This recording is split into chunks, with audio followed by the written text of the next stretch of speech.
I stood in the Yanku Hall of the Qin family estate in Yunsong City. My father, Qin Tianxiong, sat in the high seat of honor. To the right sat our clansmen, and to the left were the members of the Jiang family, the most powerful clan in the city. The air was filled with the smell of wine and the sounds of forced laughter. Suddenly, a girl in a silk dress stood up from the Jiang family's side. This was Jiang Yunlan. She was beautiful, talented, and the daughter of the Jiang family. Every young man in the city dreamed of her. Qin Futian, she said, her voice cutting through the noise. The Heaven Sword sect is recruiting new disciples in Yunsong City next month. Are you confident you can get in? The hall went silent. Every eye turned to me. I sat there in my white robes, lean and calm. To them, I was just the young master of the Qin family. I opened my eyes slowly and looked at her. I should have some confidence, I replied casually. Jiang Yunlan sneered. The whole city knows your dantian is shattered. You're a cripple. How can a cripple pass the sect's entrance exam? She leaned in, her eyes cold. Let me tell you something else. I've already been scouted by an inner sect elder. I'll be an inner disciple soon. You aren't worthy of me anymore. Do you understand? A cripple? Not worthy? I felt a cold laugh rising in my chest. It was true that in the last war for family resources, the original Qin Futian's dantian was destroyed. He had actually died on Phoenix Fall Mountain. But that was the day I woke up in this body. I wasn't just some young master. I was the Futian God Emperor, a being who had stood at the peak of 10,000 worlds for eons. My soul had drifted through the void and landed here by chance. I had seen goddesses whose beauty could topple empires. Compared to them, Jiang Yunlan was nothing. And yet, here she was, telling me I wasn't worthy. So, what's your point? I asked, glancing at her with total indifference. If you had any self-awareness, she snapped, you'd bring out our marriage contract and destroy it right now in front of everyone. The hall erupted. My clansmen looked furious. This wasn't just an insult to me. She was rubbing the Qin family's face in the dirt. My father's face turned purple, the veins on his forehead bulging. Then, the head of the Jiang family, Jiang Zhinshan, stood up with a fake smile. Everyone, stay calm. There's no need to be so dramatic. He turned to his daughter. Yunlan, don't be so harsh. We don't want the city saying the Jiangs are heartless. Yes, father, she said, catching his drift. She looked back at me. Qin Futian, I'll give you a chance. If you can pass the exam next month and become an outer disciple, the marriage contract stays. But if you fail, it's over. Jiang Zhinshan chuckled. Futian, she's given you a chance. If you can't grab it, you can't blame anyone else. I saw right through them. They knew a man with a broken dantian couldn't pass. They wanted to look merciful to the public while making me a laughingstock when I inevitably failed. So, Qin Futian, what do you think? Jiang Zhinshan pressured me. I think it's a bad idea, I said. Jiang Yunlan's voice grew even colder. Why bother? You know there's no future for us. I let out a sharp laugh. You're right. There is no future. But why is it that if I fail, the contract is void, but if I pass, it stays valid? I have a better idea. I stood up, my voice echoing through the hall. If I pass the exam, the marriage contract is still void. But not because you rejected me. It's because I, Qin Futian, am divorcing you. The room went dead silent. Jiang Yunlan's face turned pale, then red with rage. A cripple was claiming he would divorce her? Ridiculous, she spat. You're dreaming. A cripple passing the exam? You're just talking big because you're embarrassed. The Jiang family members started laughing. They thought I was just a stubborn kid trying to save face. Fine, Jiang Zhinshan said, waving a hand. A man's word is his bond. On the day of the exam, bring the contract. You can tell the whole city then. I hope you don't regret it. Don't worry, I said calmly. I know exactly what to do. Jiang Zhinshan smirked, his eyes full of mockery.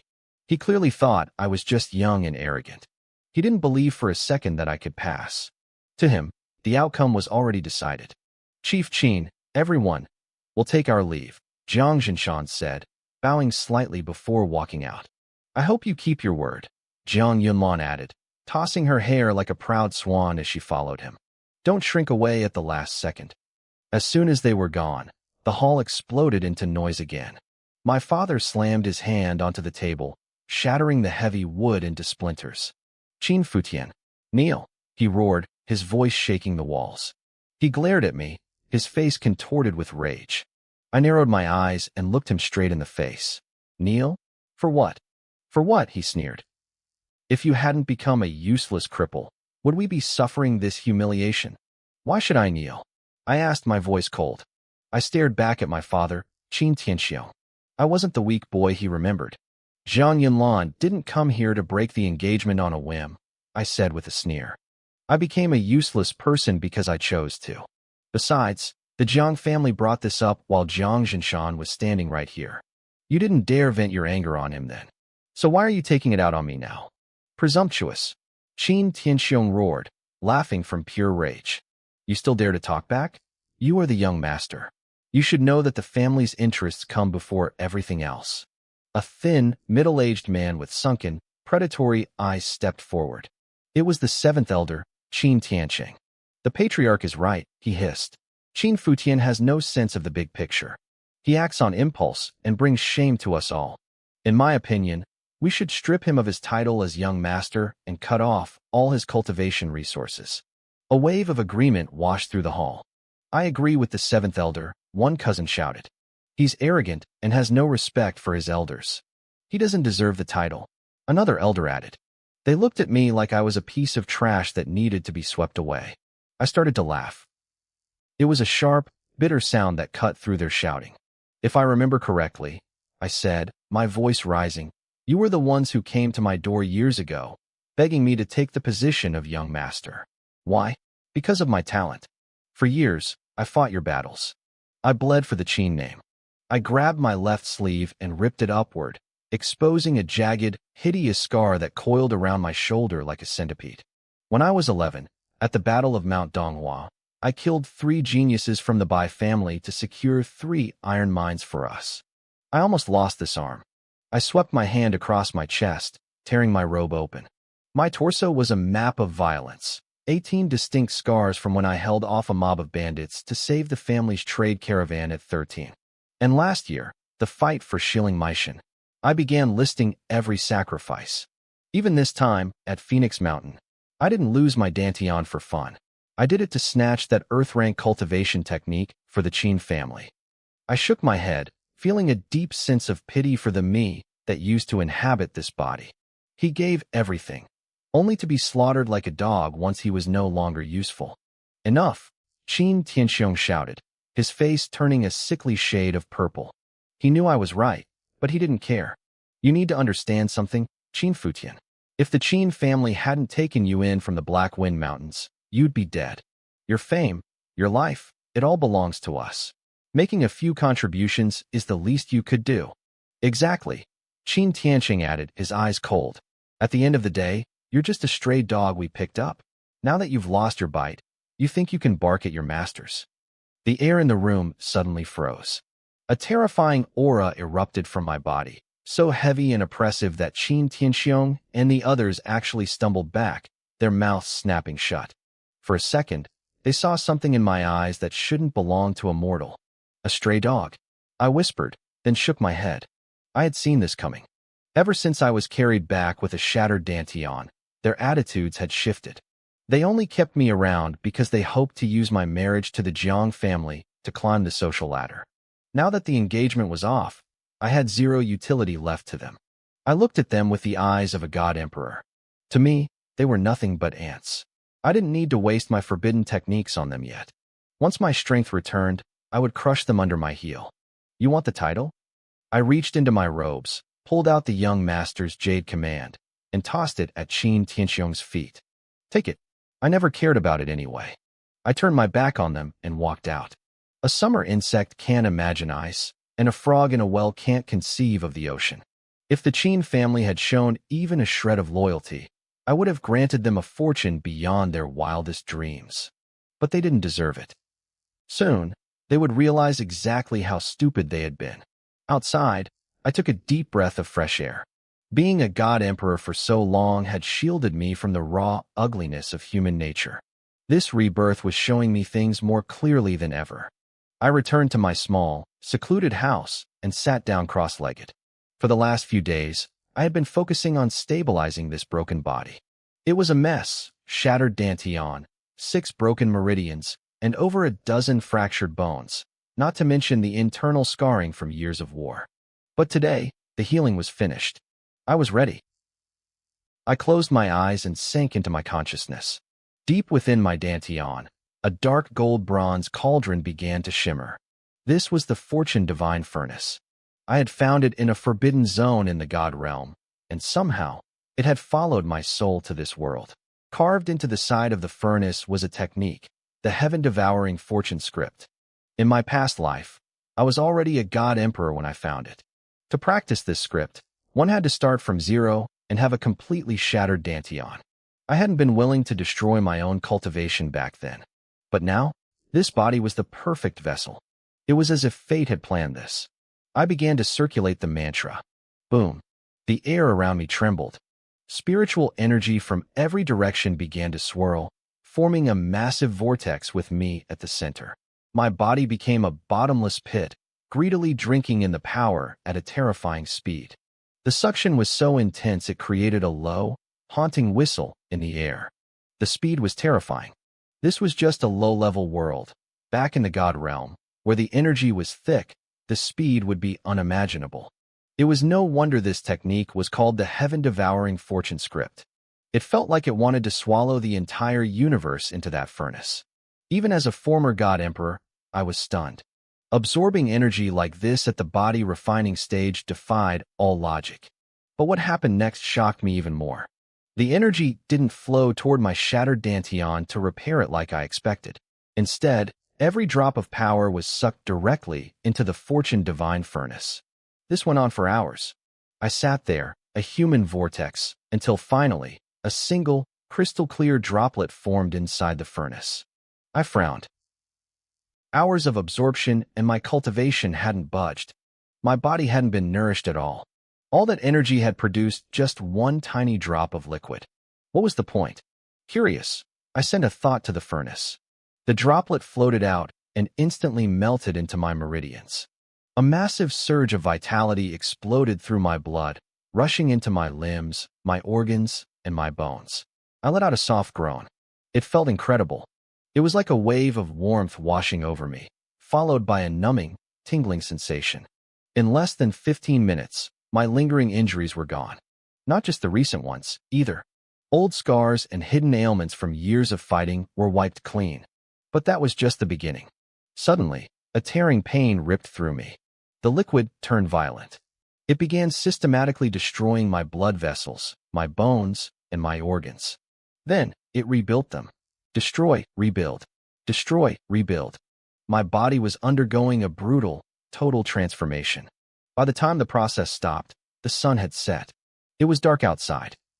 I took a deep breath, feeling a sense of power I hadn't felt in a long time. It was as if this body had been a dried-up wasteland for 10,000 years and was finally seeing rain. I threw a punch into the empty air. Boom. The air exploded. A faint glow shimmered on my knuckles. I stared at my hand. I had already manifested fist glow. Even in my past life, this would have surprised me. To project energy like that, a martial artist usually had to reach the Qi-Si realm. In this world, the path started with channel opening, then Qi-Si, true essence, and God Gate. Each had 9 levels. I checked my progress. 2 of my 9 major meridians were completely cleared. Level 2 of the channel opening realm. I sighed. The speed was just okay. If anyone else had heard that, they would have spat blood in frustration. Going from 0 to level 2 in half a day was unheard of. But I was a God Emperor. I knew the shortcuts. The only thing holding me back was the pathetic amount of spiritual energy in this world. Still, the physical change was worth it. I looked at my bare chest. The ugly, jagged scars were gone. My skin was flawless, and my muscles were lean and hard, rippling with explosive power. I was much stronger now than I had been at this level in my previous life. The Fortune Divine Furnace was the key. My dantian was broken, so the furnace had simply replaced it. It took in raw energy, refined it into that fortune water, and used that to forge my body.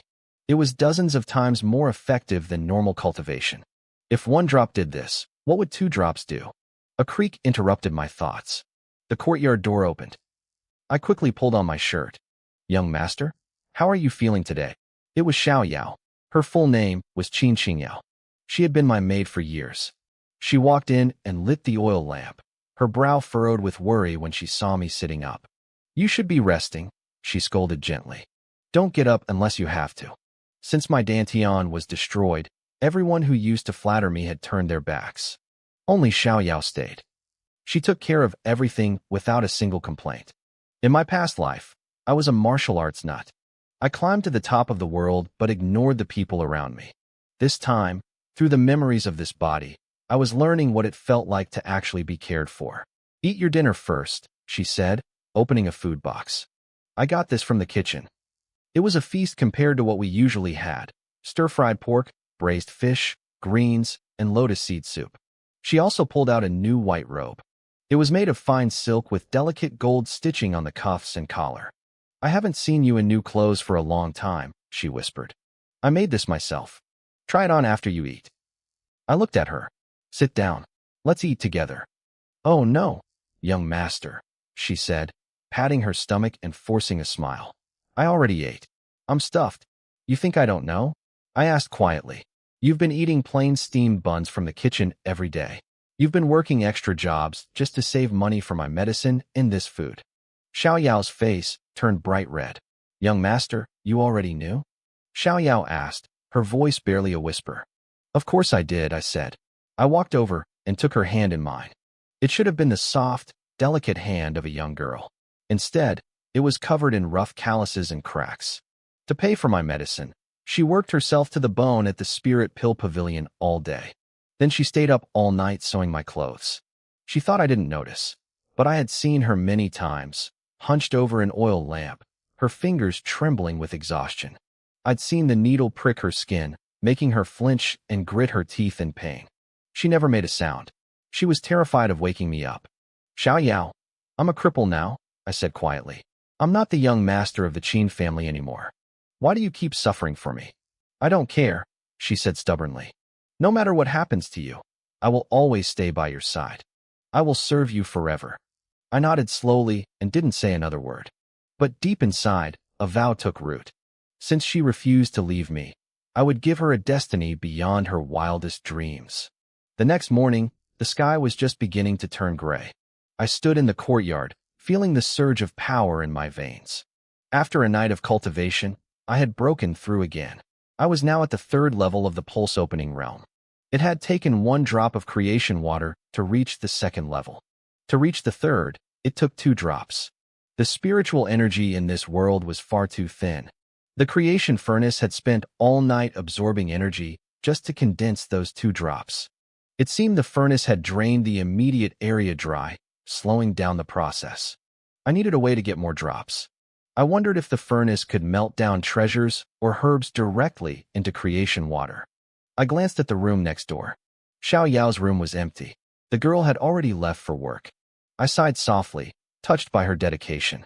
As the first ray of sunlight pierced through the red clouds, I sat down and began to breathe. I wasn't using the heaven-devouring art this time. Instead, I practiced the turtle breath technique. This was a secret method I relied on in my past life. By inhaling the purple qi from the very first light of dawn, my progress would double. Back then, I wasn't a natural genius. I was average. I reached the peak of the martial world through sheer, stubborn persistence. But persistence isn't enough for greatness. You need luck, too. The turtle breath technique was my greatest stroke of luck. It sounded simple, but it was God tier. It didn't just extend your life.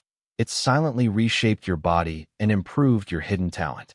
The heaven-devouring art was too violent for now. It would suck the air out of the room and attract unwanted attention. The turtle breath technique was the perfect balance, soft, steady, and deep.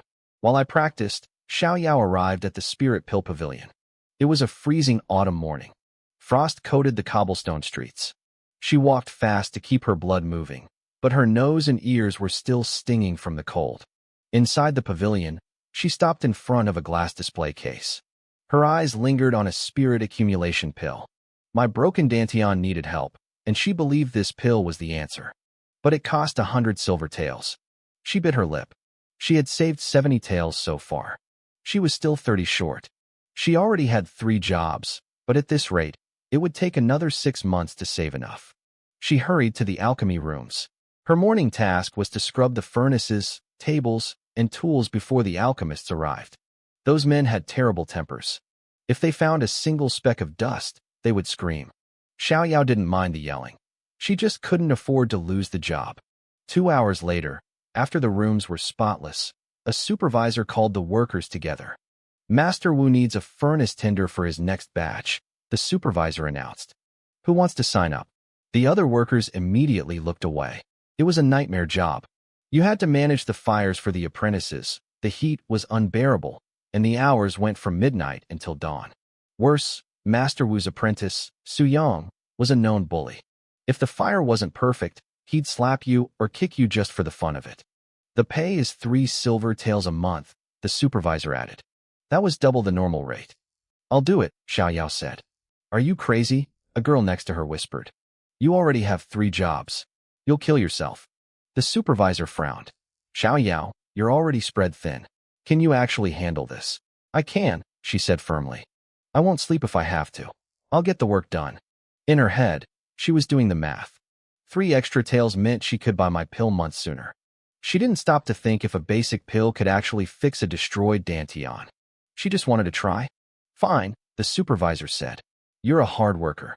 You start tonight. Report to young Master Su later.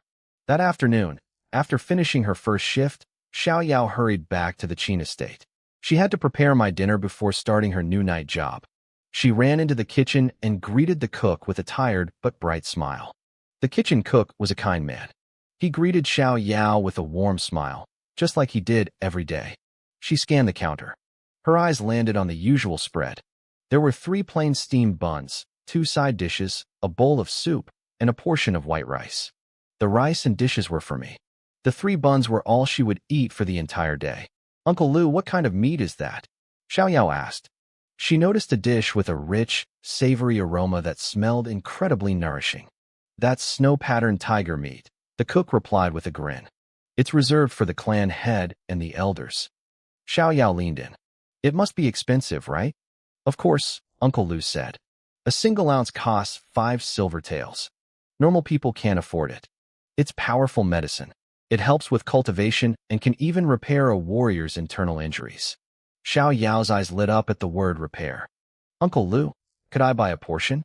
I have the silver. In the Qin estate, food was strictly ranked. Masters ate like royalty, while servants ate scraps. But if you had the money, you could buy better food for yourself. You silly girl, Uncle Lu sighed. You're buying this for your young master, aren't you? Xiao Yao stuck out her tongue. She didn't deny it. The meat was too expensive for her to ever dream of eating it herself. He's already lost his cultivation, Uncle Lu whispered, shaking his head. This meat won't fix a shattered Dantian. I think it might help a little, she said, offering a hopeful smile. Uncle Lu couldn't resist her persistence. Fine, I'll give you a portion. I have to charge you. That's the rule, but I'll give you an extra large serving. Xiao Yao's eyes crinkled into little crescents. She thanked him profusely, tucked the food into a stone container, and hurried back toward our quarters. Stop right there. A man blocked her path. It was Qin Hongfu, the estate's head steward. He glared at her with cold, predatory eyes. Open the box. Xiao Yao had no choice. When the lid came off, the steward's face turned into a mask of rage. How dare you, he barked. Who gave you permission to take this much food from the kitchen? He lunged forward to grab the box. Xiao Yao ducked away, clutching it to her chest. Manager, this is for the young master and me. I bought the tiger meat with my own money. Don't lie to me, Qin Hongfu sneered. The clan head ordered that the waste, Qin Futian, be cut off from all rations today. And this meat costs 5 silver per ounce. You're a servant. You didn't buy this. You stole it. I didn't steal it. You can ask Uncle Lu. Shut up. The steward's hand flew out. Slap. Qin Hongfu was a warrior at the 4th level of the pulse condensing realm. The force of the blow was devastating. Xiao Yao was sent spinning to the ground. Blood leaked from the corner of her mouth. The stone box hit the dirt, and food scattered everywhere. Xiao Yao burst into tears. Not for herself, but for the ruined meal. Eat, eat, eat. That's all that useless waste knows how to do, the steward spat. He wants to live off the Qin family for free. Not on my watch. Xiao Yao sobbed harder. That was my dinner. She curled her body into a ball, desperately shielding the small bowl of tiger meat with her chest. But the steward wasn't finished. He reached down, grabbed her by her thin shoulders, and violently ripped the bowl from her hands. Giving meat this good to a cripple is a crime. He set the meat aside and grabbed Xiao Yao's chin, forcing her to look at him. A disgusting, lecherous grin spread across his face. You know, you're a pretty little thing, he whispered, his fingers tracing her cheek. Following that loser Futian will get you nowhere. Why don't you follow me instead? I'll make sure you eat the best food every night.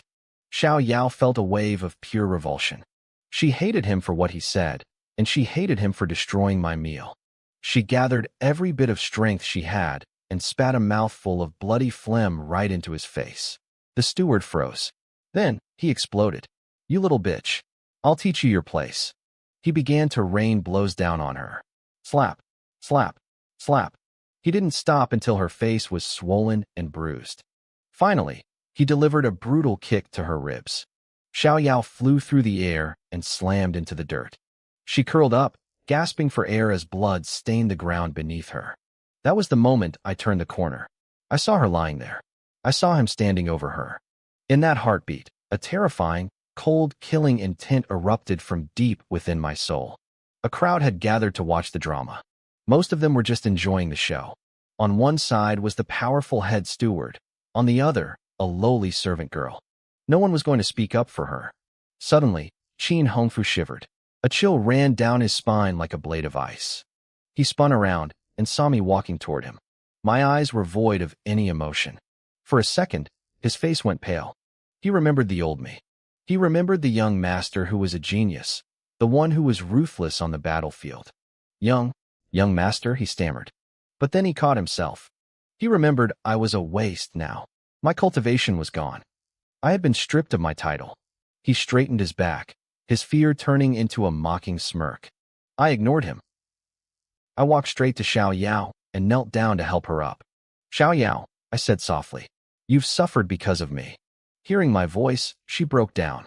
She had been so brave, enduring all the insults and the poverty of the last few weeks without a word. But that one sentence of kindness shattered her walls. She wept into my shoulder. I wiped the blood from her face, then turned my gaze to the steward. Qin Hongfu laughed. He assumed I was just going to swallow my pride and crawl away. If I still had my power, I would have killed him already. Since I was doing nothing, he figured I was helpless. Qin Futian, he sneered, pointing at Xiao Yao. I've taken a liking to this maid of yours. She's got spirit. Tell you what, why don't you just give her to me for a few days? Let me have some fun with her. What do you say? What do I say? I repeated. My voice was like a whisper from the grave. I moved.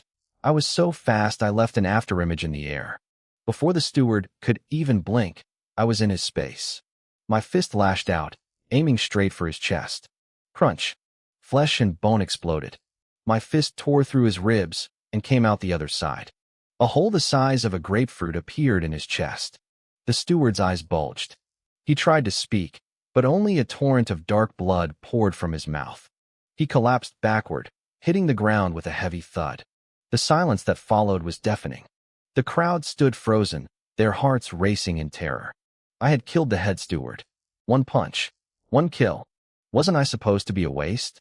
The crowd was paralyzed. They couldn't wrap their heads around what they had just seen. My Dantian was supposed to be shattered. I was supposed to be a waste. Yet, I had just displayed a level of raw, violent power that defied logic. Even more terrifying than my strength was my coldness. I wasn't the same person I used to be. I was colder, harder, and utterly indifferent to the life I had just taken. Let's go back, I said. I turned my back on the corpse and picked up Xiao Yao. I didn't spare Qin Hongfu a second glance. To me, killing him wasn't a grand statement. It was a chore I had finally finished. Back at our small, dilapidated quarters, I laid Xiao Yao gently on the bed. I needed to check her injuries. Young master, I'm fine, she whispered, trying to sit up. She looked uncomfortable with me fussing over her. Let me do it myself. Don't move, I barked. My voice was sharp, leaving no room for argument. I carefully examined the bruises and cuts on her small frame. Young master? Thank you, she said softly. She stayed still this time, a flicker of warmth shining in her eyes. To her, she was just a lowly maid. She couldn't understand why I would risk everything for her. Silly girl, I said, shaking my head. I'm the one who should be thanking you. These past few weeks, the Qin family treated me like trash. They wanted me dead. You were the only one who stayed. But that's just what I'm supposed to do, she stammered. There is no supposed to, I said firmly. You could have left me to rot, but you didn't. From now on, as long as you are with me, I will kill anyone who dares to touch you. The words hit her like a physical weight. I could see her breath hitch. In a world this cruel, there was no promise more beautiful than that. Meanwhile, in the main courtyard of the estate, the clan head, Qin Tianxiong, sat frozen. He slowly set down his golden teacup and looked at the man standing before him, Qin Tianxiong. What did you say? Qin Futian killed the head steward. It's true. Qin Tianxiong nodded, his face twisted in a sneer. That bastard killed him with a single punch. It seems that even though his dantian is broken, he hasn't lost all of his cultivation yet. Qin Tianxiong narrowed his eyes, thinking. Patriarch, it doesn't matter. Qin Tianxiong pushed, sensing an opportunity. He's a cripple now. If we let him murder our staff in broad daylight without punishment, the family will lose all respect. We have to teach him a lesson. You're right, Qin Tianxiong said with a cold laugh. In the past, he was useful to the clan, so I tolerated his arrogance. Now, he's a waste who doesn't know his place. Seventh Elder, see to it. I know exactly what to do, Qin Tianxiong replied. Then, he leaned in closer.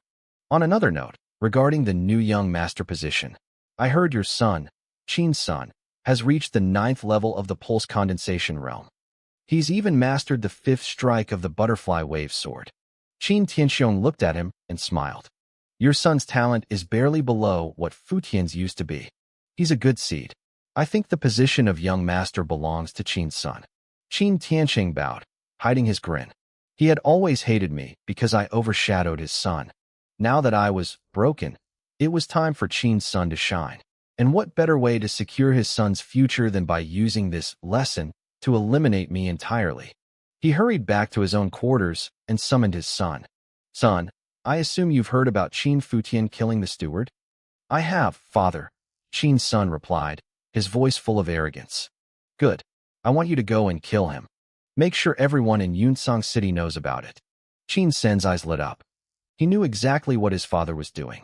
He was being handed my head on a silver platter to prove his dominance. Don't worry, father, Qin Sen laughed. I'll go crush that dog right now. A short while later, a loud crash echoed through my courtyard. My front door was kicked off its hinges, sending wood splinters flying into the air. Qin Sen stormed in, flanked by 2 thugs, Qin Long and Qin Hu. Qin Futian, you waste. Get out here and die. Qin Sen screamed. Silence. He waited, but no one came out. He signaled his men to search the house.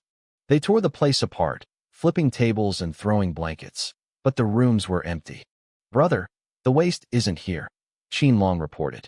The maid is gone too. Qin Sen frowned. The coward. He must have realized what he did and fled the estate. Qin Hu spat on the floor in disgust. Let him run, Qin's son sneered. He just bought himself a few more days of life. He won't get far. At that moment, I was miles away from the city. I walked down a narrow mountain path, my white robes fluttering in the breeze. Behind me, Xiao Yao was struggling to keep up. She was thin and exhausted, but she gritted her teeth and refused to ask for a break. After an hour, I finally stopped. Xiao Yao, are you tired? Yes, she panted, nodding honestly.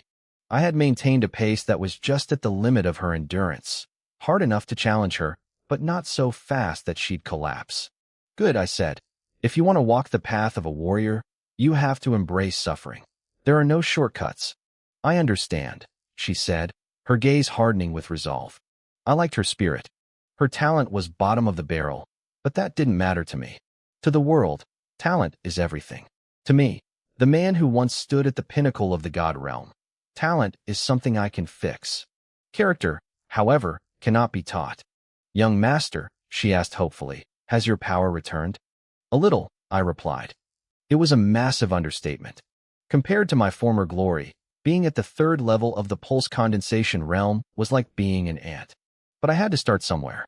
I needed resources, and staying at the Qin estate was a dead end. My plan was simple: head into the Black Wind Mountains to train and find herbs. Next month, the Heaven Sword sect would be recruiting in Yunsong City. Joining a sect was the fastest way to get the high-level resources I needed to rebuild my foundation. That's amazing. Xiao Yao nearly jumped with joy. Her exhaustion seemed to vanish instantly. I knew you'd get better. She was so pure.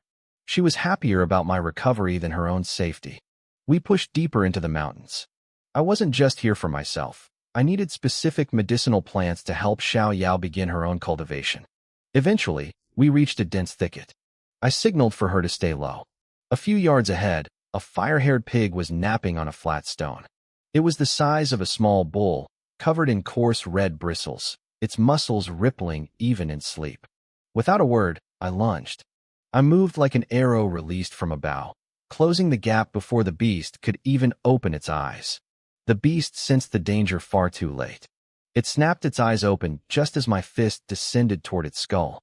It tried to scramble away, but I was faster. A heavy thud echoed through the clearing as my knuckles connected solidly with its head. The pig let out a piercing, agonized shriek. I didn't give it a chance to recover. I followed up with a barrage of punches, each one heavy, precise, and devastating. The dull cracks of bone breaking filled the air. Suddenly, the screaming stopped. The massive creature slumped over, its life extinguished in seconds. "Young master, you're incredible," Xiao Yao whispered. She stepped out from behind the bushes, her small face a mix of shock and pure admiration. Even in death, the fire-haired pig looked intimidating, but I had taken it down with nothing but my bare hands. I wiped the sweat from my brow and smiled. It's not much. These things look scary, but they're the lowest tier of spirit beasts, just a weak rank 1. "What's a rank 1?" she asked, tilting her head curiously. "Spirit beasts are like us cultivators," I explained. "They're ranked from low to high. A rank 1 beast is roughly equal to a human in the pulse condensation realm. So a rank 2 would be like a great master in the Qi realm," she guessed. "And a rank 3 would be like a martial sect expert in the true Yuan realm." I nodded. I had explained the different cultivation levels to her before we entered the mountains. "Exactly. But humans have higher intelligence and weapons, so we can usually kill beasts a level higher than ourselves." I pulled out a sharp dagger and got to work. I carved into the pig's chest and pulled out a glowing red sphere.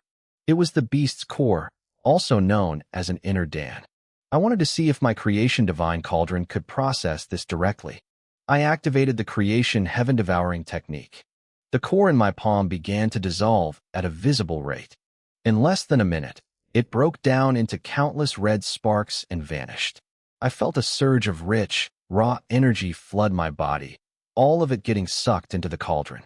A moment later, a fresh drop of creation water appeared inside. My heart leaped. It worked.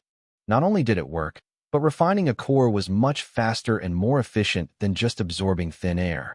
This meant the cauldron could refine anything with spiritual energy, beasts, herbs, or treasures.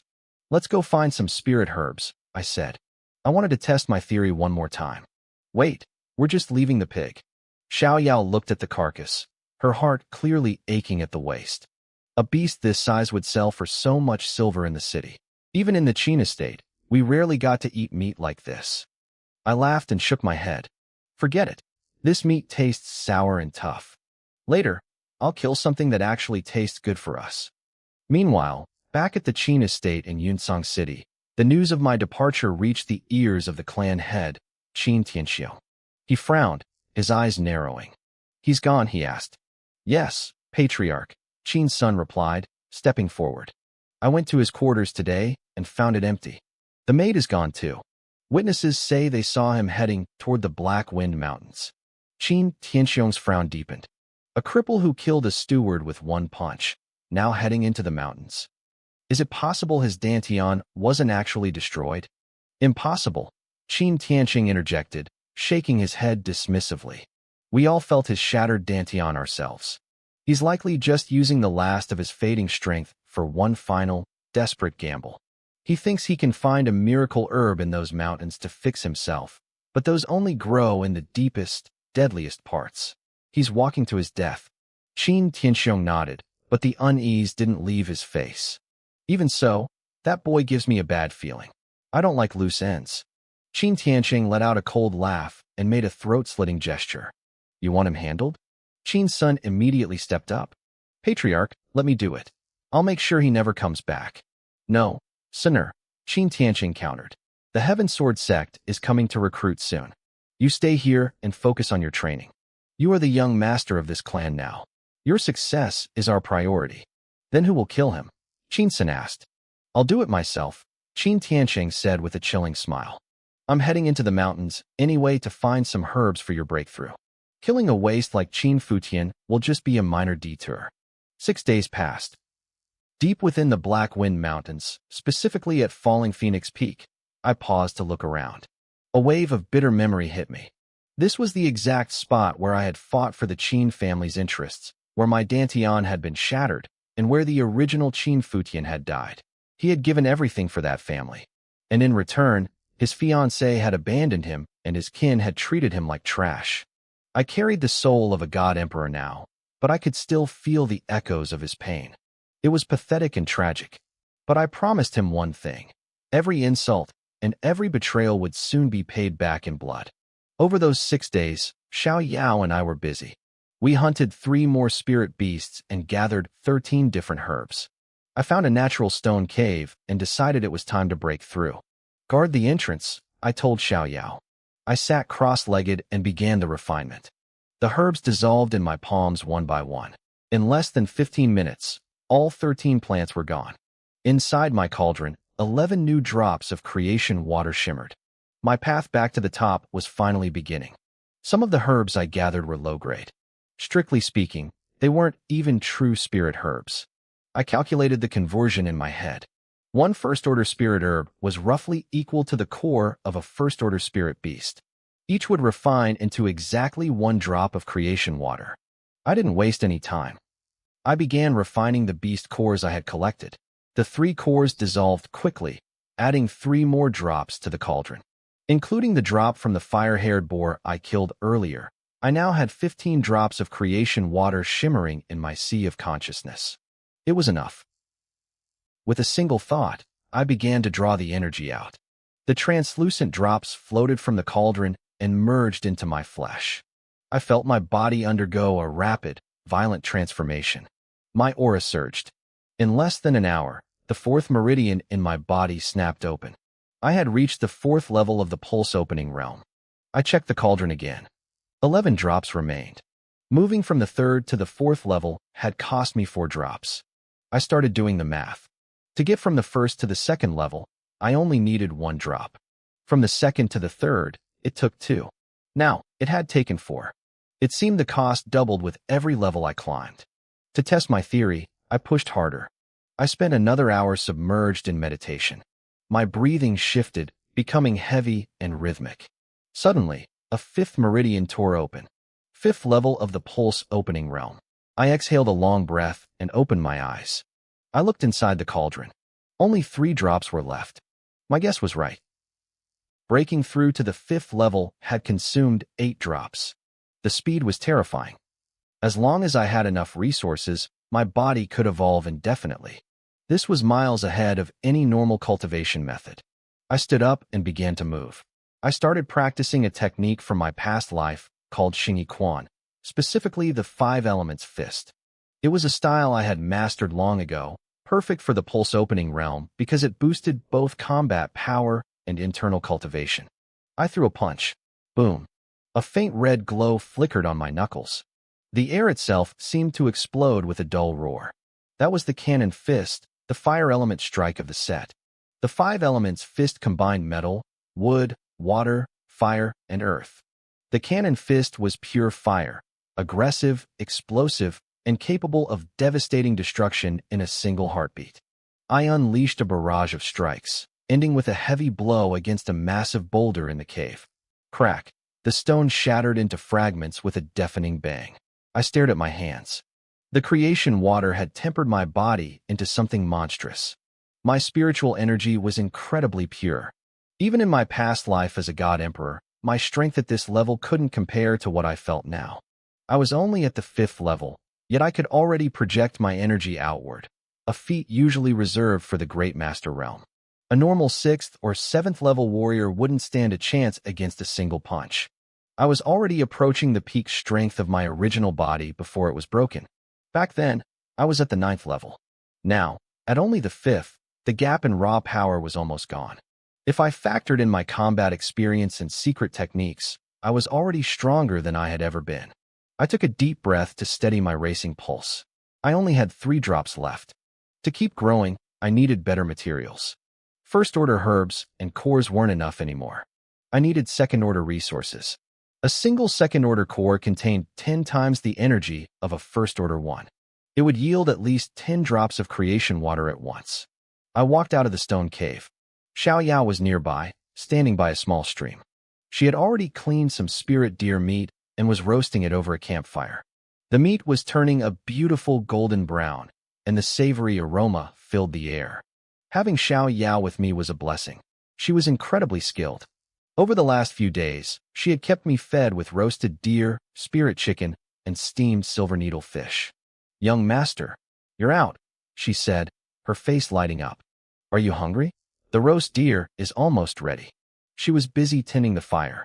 The flames cast a warm glow on her face, making her cheeks look as red and ripe as fresh apples.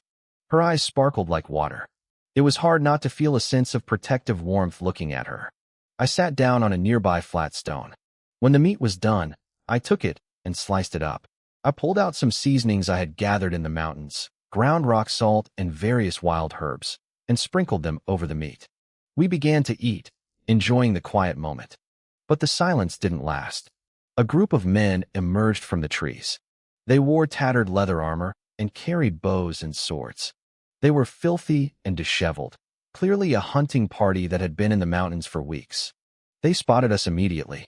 When their eyes landed on Xiao Yao, their expressions changed. Their eyes turned predatory. "Where did this little beauty come from?" one of them sneered. "She's stunning. Brothers, let's go have a look." These hunters spent months in the wilderness without seeing a woman. Finding a girl as beautiful as Xiao Yao in the middle of nowhere brought out their worst instincts. They surrounded us in seconds. The leader was a hulking man with a jagged scar running down his right cheek. I had been sitting with my back to them, but as I turned my head, his eyes went wide. "You?" he barked, his voice full of shock. "Qin Futian." The leader's face twitched. That jagged scar on his cheek wriggled like a giant, angry centipede. Behind him, the rest of the hunting party froze. The moment they heard my name, their predatory grins vanished, replaced by looks of pure shock. I narrowed my eyes and scanned the group. My gaze finally settled on the hulking man in charge. "Su Meng," I said, the name clicking in my mind. "It's you." I remembered him well. Su Meng was a half-hunter, half-bandit thug. 3 years ago, while I was escorting a shipment of goods for the Qin family to Leifa City, his gang tried to ambush us. I had cut down half his crew single-handedly that day. I was the one who gave him that scar before he barely managed to scramble away with his life. Well, Qin Futian," Su Meng said, a slow, twisted smile spreading across his face. "I never thought I'd run into you here." He rubbed the scar on his cheek. "If the rumors are true, your dantian is shattered. You're nothing but a useless waste now, aren't you?" He stepped closer, his confidence returning. "You gave me this scar 3 years ago. Your power kept growing after that, and I thought I'd never get my revenge. But then I heard the news. Heaven really does have a sense of humor. Today, I'm going to carve a flower into your face to match mine." He glanced over at Xiao Yao, his eyes turning filthy. "And this little girl, she's with you, right? I'm going to make you watch while my brothers and I break her. We'll show her a real good time before we let her die." Xiao Yao trembled. She took a small, shaky step toward me and whispered, "Young master." I reached out and patted her shoulder gently. "Don't be afraid." I took the piece of roasted meat from my hand and placed it in hers. "Hold this for a second. I'll finish eating after I deal with them." I stood up slowly. My voice was calm, but cold. "You frightened Xiao Yao." Su Meng blinked. He expected me to beg or try to run. Seeing me stand my ground with such indifference made him hesitate. Something felt wrong. "Kill him. All of you, get him," Su Meng roared. Two men lunged at me from the left and right, their heavy cleavers whistling through the air. I didn't panic. I stepped forward, slipping between the blades with an inch to spare. My fists shot out like twin cannonballs, a perfect execution of the crushing punch. The first man didn't even have time to scream. My fist punched a literal hole through his chest, exiting out his back. He collapsed, dead before he hit the dirt. The second man took the blow to his shoulder. The impact pulverized the bone, and spray of blood misted the air as he was sent flying, his body twitching in the grass. Three more were on me instantly. One thrust a sword at my face, another swung a blade at my waist, and the third lunged with a long iron spear aimed straight for my heart. They were experienced killers, moving with a grim, practiced synergy. A normal warrior at the 6th stage of the pulse opening realm would have been cut to pieces. But I wasn't a normal warrior. I stepped into the reach of the spear. Just as the tip was about to pierce my skin, I grabbed the shaft and snapped the iron head off with a sharp twist. I arched my back low, the sword and blade grazing past me as I spun in the air like a whirlwind. I drove the broken spearhead into the throat of the woman with the sword. Blood sprayed. Without stopping, I spun again and drove the jagged metal into the chest of the man with the waist blade. The last man, still holding the headless spear shaft, froze in terror. Wait, I didn't let him finish. I flicked the spearhead from my hand. It whistled through the air and buried itself deep in his open mouth, the tip bursting through the back of his skull. In less than 10 breaths, 5 men were dead. Only Su Mang and an old man with a hooked nose remained. Su Mang's face was ghostly white. He couldn't wrap his head around it. 3 years ago, I was at the 6th stage. Now, I was only at the 5th, yet I was 10 times more terrifying. I had killed 5 people without a single wasted movement or a flicker of emotion in my eyes. I was wrong, Su Mang stammered, his knees shaking. Young Master Qin, please. Let me go. I didn't answer. I just kept walking toward him. Su Mang looked at me and saw death. He couldn't take the pressure anymore. He turned to bolt, but I was already there. I threw a heavy punch directly at his head. Crack! His skull shattered like a dropped melon. The old man with the hooked nose was the only one left. He was shaking so hard, he couldn't even stand. A foul smell filled the air as a yellow puddle formed at his feet. He tried to sink to his knees to beg, but my fist reached him before his knees hit the ground. It was over. 7 men, wiped out in 20 seconds. Ants, I muttered, looking at the bodies. I went through their belongings, stripping the spirit rings from their fingers. They had been busy. I found 32 spirit herbs, 10 beast cores, and a decent stack of silver notes. I did the math. This haul would give me about 40 drops of creation water. Combined with what I already had, I was closing in on the 8th stage of the pulse opening realm. To hit the 6th stage, I only needed 16 more drops. I looked back at Xiaoyao. She was still holding the meat, her eyes wide. I walked back, sat down on my stone, and took the deer meat back. Let's eat, I said. It's getting cold. To jump from the 6th to the 7th stage of the pulse opening realm, I needed 32 drops of creation water. In total, that meant I needed 48. I was still 5 drops short. I decided not to refine what I had just yet. My cultivation had jumped from the 3rd stage to the 5th too quickly, and my body hadn't fully adapted. I needed to practice my basic martial arts techniques first to stabilize my foundation. I turned my head and saw Xiaoyao. She was crouching on the ground, arms wrapped around herself, her face deathly pale. Her eyes were wide with lingering terror. I shook my head slightly. I hadn't thought much of the slaughter. As a former god emperor, I had ended countless lives. Killing a few ants didn't stir a single ripple in my heart. But Xiaoyao was different. She hadn't seen much of the world's cruelty. Killing the steward back at the estate was one thing, but this bloodbath was on a different level of primal violence. Xiaoyao, I said. She looked up at me, trembling. If you want to walk the path of martial arts, you have to face killing, I told her firmly. I understand, she whispered. Remember this, I continued. Slaughter is inevitable. It is a constant in this world. If I hadn't killed them today, they would have killed me. It's that simple. I know, she said, her voice small but growing clearer. They were bad people. They deserved to die. No, I shook my head. It has nothing to do with whether they were good or bad. Even if they were saints, What does it matter? There is no absolute good or evil in this world. Think of the mantis stalking the cicada, only for the oriole to strike from behind. Which one is good? Which one is evil? In the vast universe, it is natural selection. Only the strong can fight against heaven for a chance to live. The weak are simply erased like dust. I looked her in the eye. If you want to achieve greatness, you have to fight for your life against heaven and against others. If you don't kill, you will be killed. My words seemed to strike a chord. Her eyes, once clouded with fear, slowly became resolute. She repeated my words under her breath, internalizing the cold logic of the world I lived in. "Young master, I understand," she said, her voice finally steady. "Good. Take this."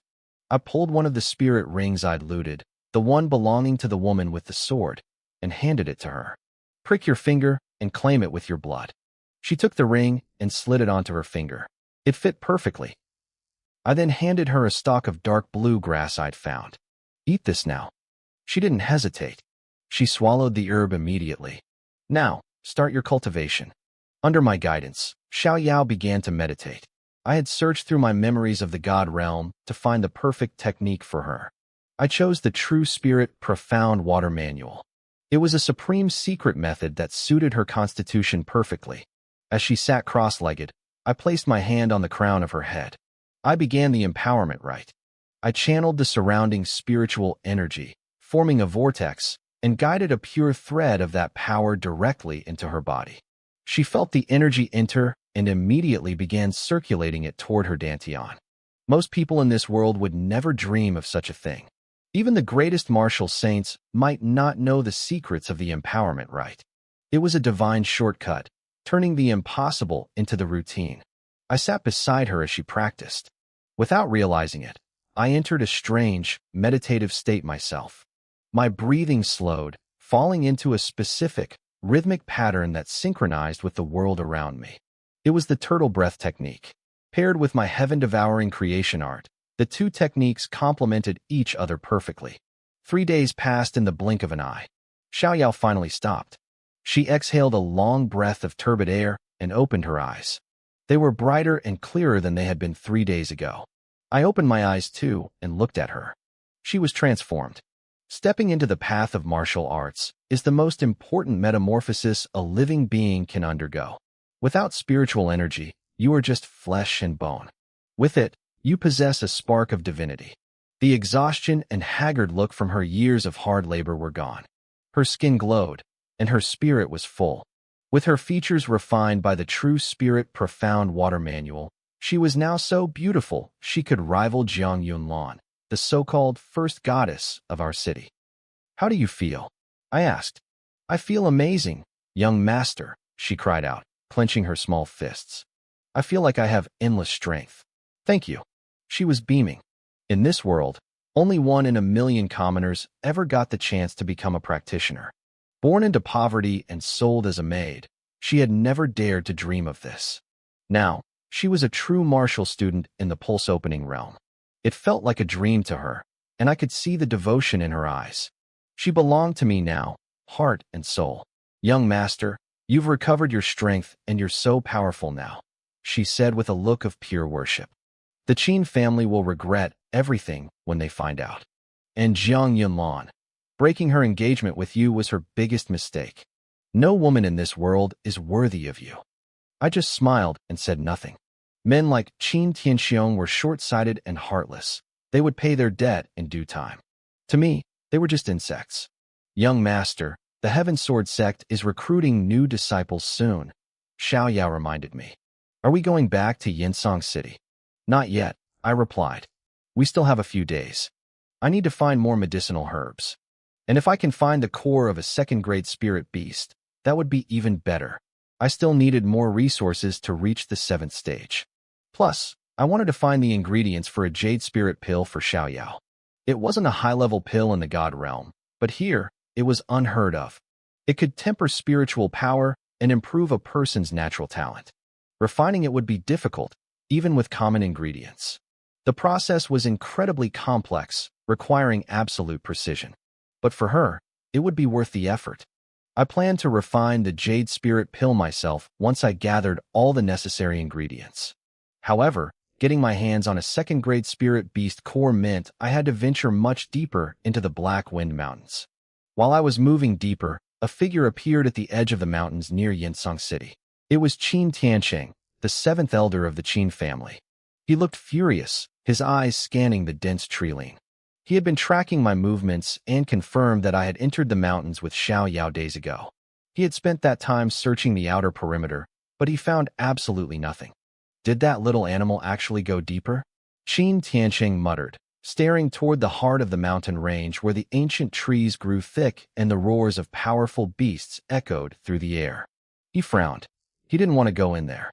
Encountering a second-grade spirit beast meant risking his life, and he didn't think a waste with a shattered Dantian was worth the danger.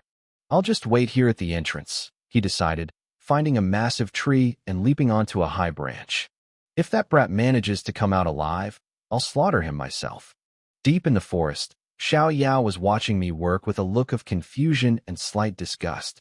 I was busy slicing up the heart of a fire bristle boar on a flat stone, chopping it into a bloody pulp. Then, I took a dozen bright red fruits and mashed them into the meat. "Young master, what are you doing?" she asked, wrinkling her nose. "These are cat ear fruits, Xiao Yao," I explained, mixing the paste. "They add a scent that is irresistible to a second-grade black wolf. I'm making bait." Xiao Yao looked worried. "A black wolf? That's a second-grade beast. That's the equivalent of a human Qi-Si realm master." I knew why she was scared. In Yinsong City, a Qi-Si practitioner was a top-tier expert. In the entire Qin family, the strongest members were in the Qi-Si realm. The seventh elder, Qin Tianqing, had only just entered it. The clan leader, Qin Tianxiong, was only at the third stage. Even the city lord, Jiang Yuanhai, was only at the peak of the Qi-Si realm. "Don't worry," I said with a confident smile. "I never do anything I'm not prepared for." I pulled out a few small, green fruits and sliced them open with my blade. A thick, milky white juice oozed out. These were rice pulp fruits, usually used for brewing potent wine. I squeezed the juice over the meat mash. The aroma was incredible. Xiao Yao sniffed the air, looking dazed. "Wow, it smells so sweet." "Don't smell too much, or you'll get drunk," I teased. "And if a wolf carries you off then, I won't be able to help you." She stuck her tongue out and quickly held her breath. I explained that while the juice smelled like sweet rice, it was actually a powerful sedative that could cloud the mind of even a fierce beast. I rolled the mixture into several round meatballs and placed them in a clearing. Then, I pulled Xiao Yao up into a nearby tree to wait. 15 minutes passed. Suddenly, the bushes rustled. I tensed up, staring at the source of the sound.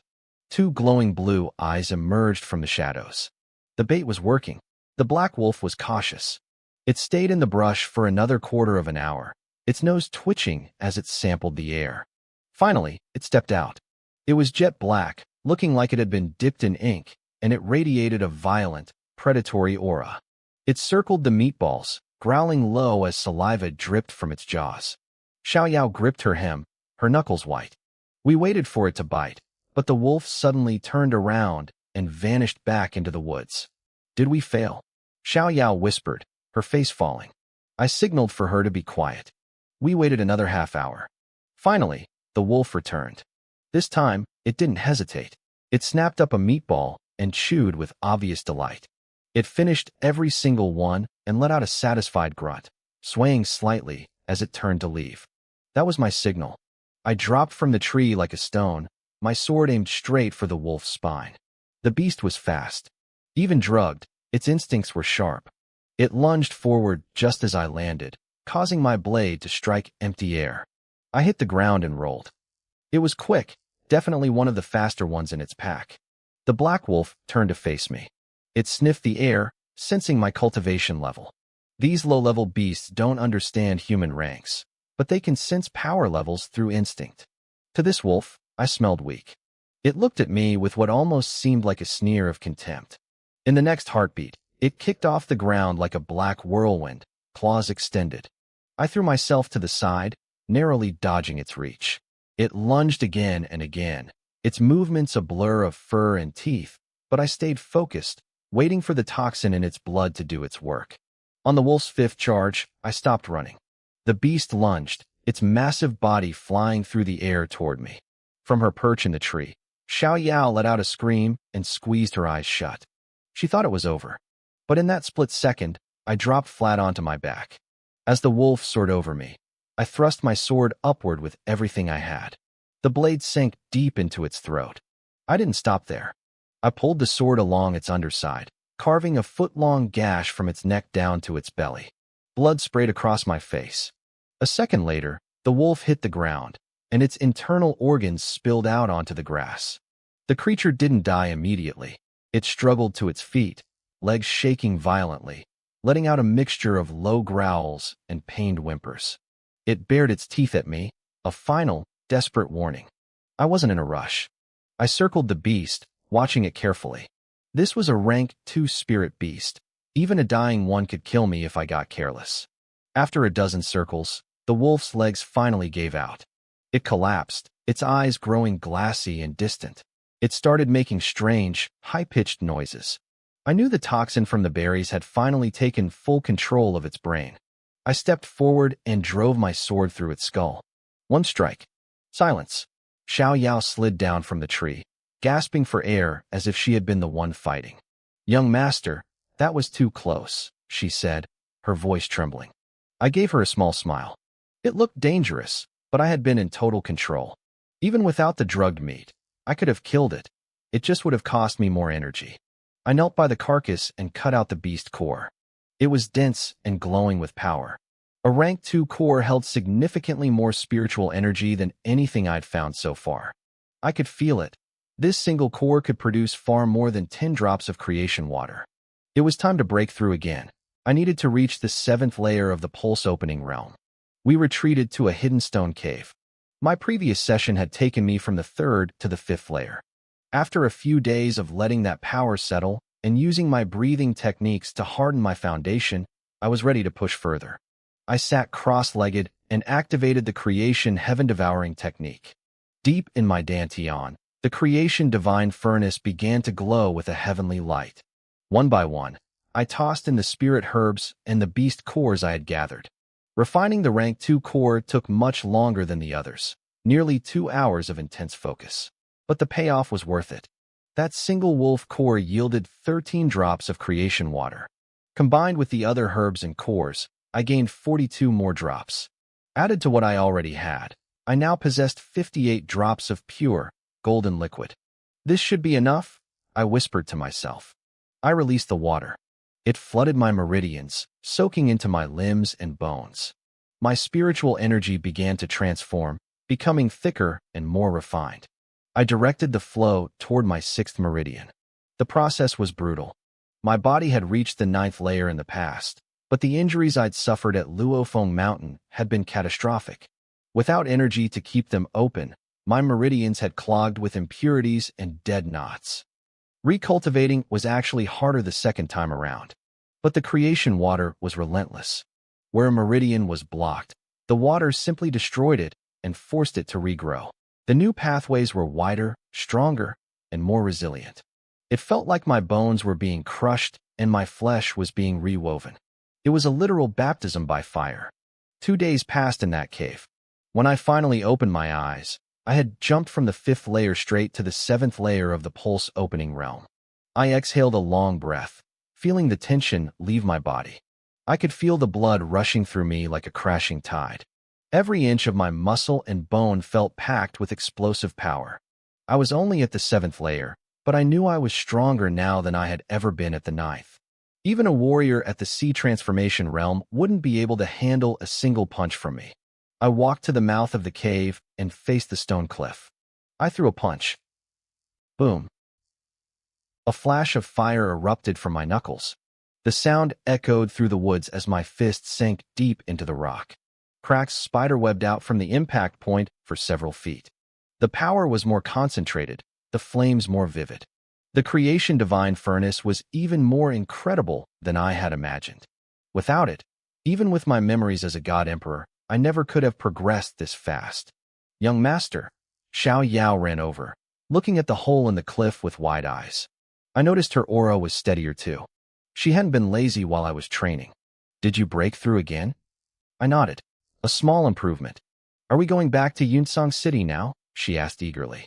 The Heavenly Sword Sect starts recruiting in 2 days. I want to see you wipe those smug looks off the faces of the Qin family. I still need golden bamboo shoots and purple spirit vines, I said. If I can't find them soon, we'll head back. I left her at the cave and spent the next half-day sprinting through the deep forest. I managed to find the golden bamboo shoots, but the purple spirit vines, the key ingredient for the jade spirit pill, were nowhere to be found. Since they weren't here, I had no choice but to start the journey home. I had no choice but to return to Yunsong City to buy what I needed. The Spirit Elixir Pavilion, there should have purple spirit vines for sale. With that plan in mind, I headed back to the stone cave, gathered Xiao Yao, and we began our journey home. Meanwhile, near the exit of the Black Wind Mountains, Qin Tianqing had been waiting for 3 days. He was perched in a tree, growing impatient. He muttered to himself, wondering why a bastard like me hadn't appeared yet. He knew I had entered the mountains with my maid. He figured I was likely dead already. After all, a man with a shattered dantian wouldn't last long in the wilderness, even if he was desperate to find a miracle cure. Tomorrow is the day the Heavenly Sword Sect recruits new disciples, Qin Tianqing grumbled. I need to see my son, Qin's son, pass the exam. I can't stay here forever. Just as he prepared to leave, his eyes lit up. In the distance, a young man in white was walking toward the exit. A young girl followed closely behind him. It was me. Qin Tianqing's lips curled into a cold smile. His killing intent flared. He felt lucky he hadn't left a moment sooner. As we walked, I suddenly stopped. Young master, what is it? Xiao Yao asked, pausing beside me. I reached out and took her hand. Her face flushed with a hint of shyness, but when she saw the sharp, cautious look in my eyes, she understood immediately.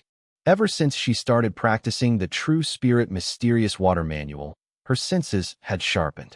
She didn't say a word, letting me lead her forward as if nothing was wrong.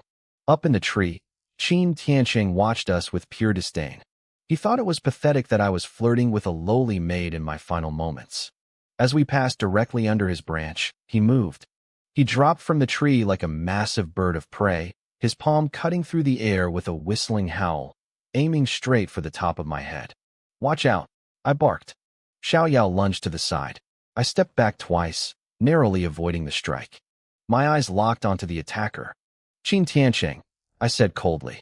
Did Qin Tianqing send you? Xiao Yao's face went pale with worry. To her, a clan elder like Qin Tianqing was an unstoppable force. She rushed forward, placing herself between us. Young master, run. I'll hold him off, she whispered. Then she glared at the elder. 7th elder. My master has given everything to the Qin family. How can you be this cruel? Why won't you let him live? Qin Tianqing laughed. He did a lot for the family, sure, but the family raised him. Everything he did was his duty. But his dantian is shattered. Xiao Yao cried out. He's already paid his debt in blood. Why are you still hunting him? Because the clan head doesn't want him breathing. Qin Tianqing replied with a playful smirk. We pull weeds by the roots. If you had stayed at the estate, my son Qin's son would have killed you in your sleep. Instead, I've had to waste days out here in the dirt. How should I pay you back for that?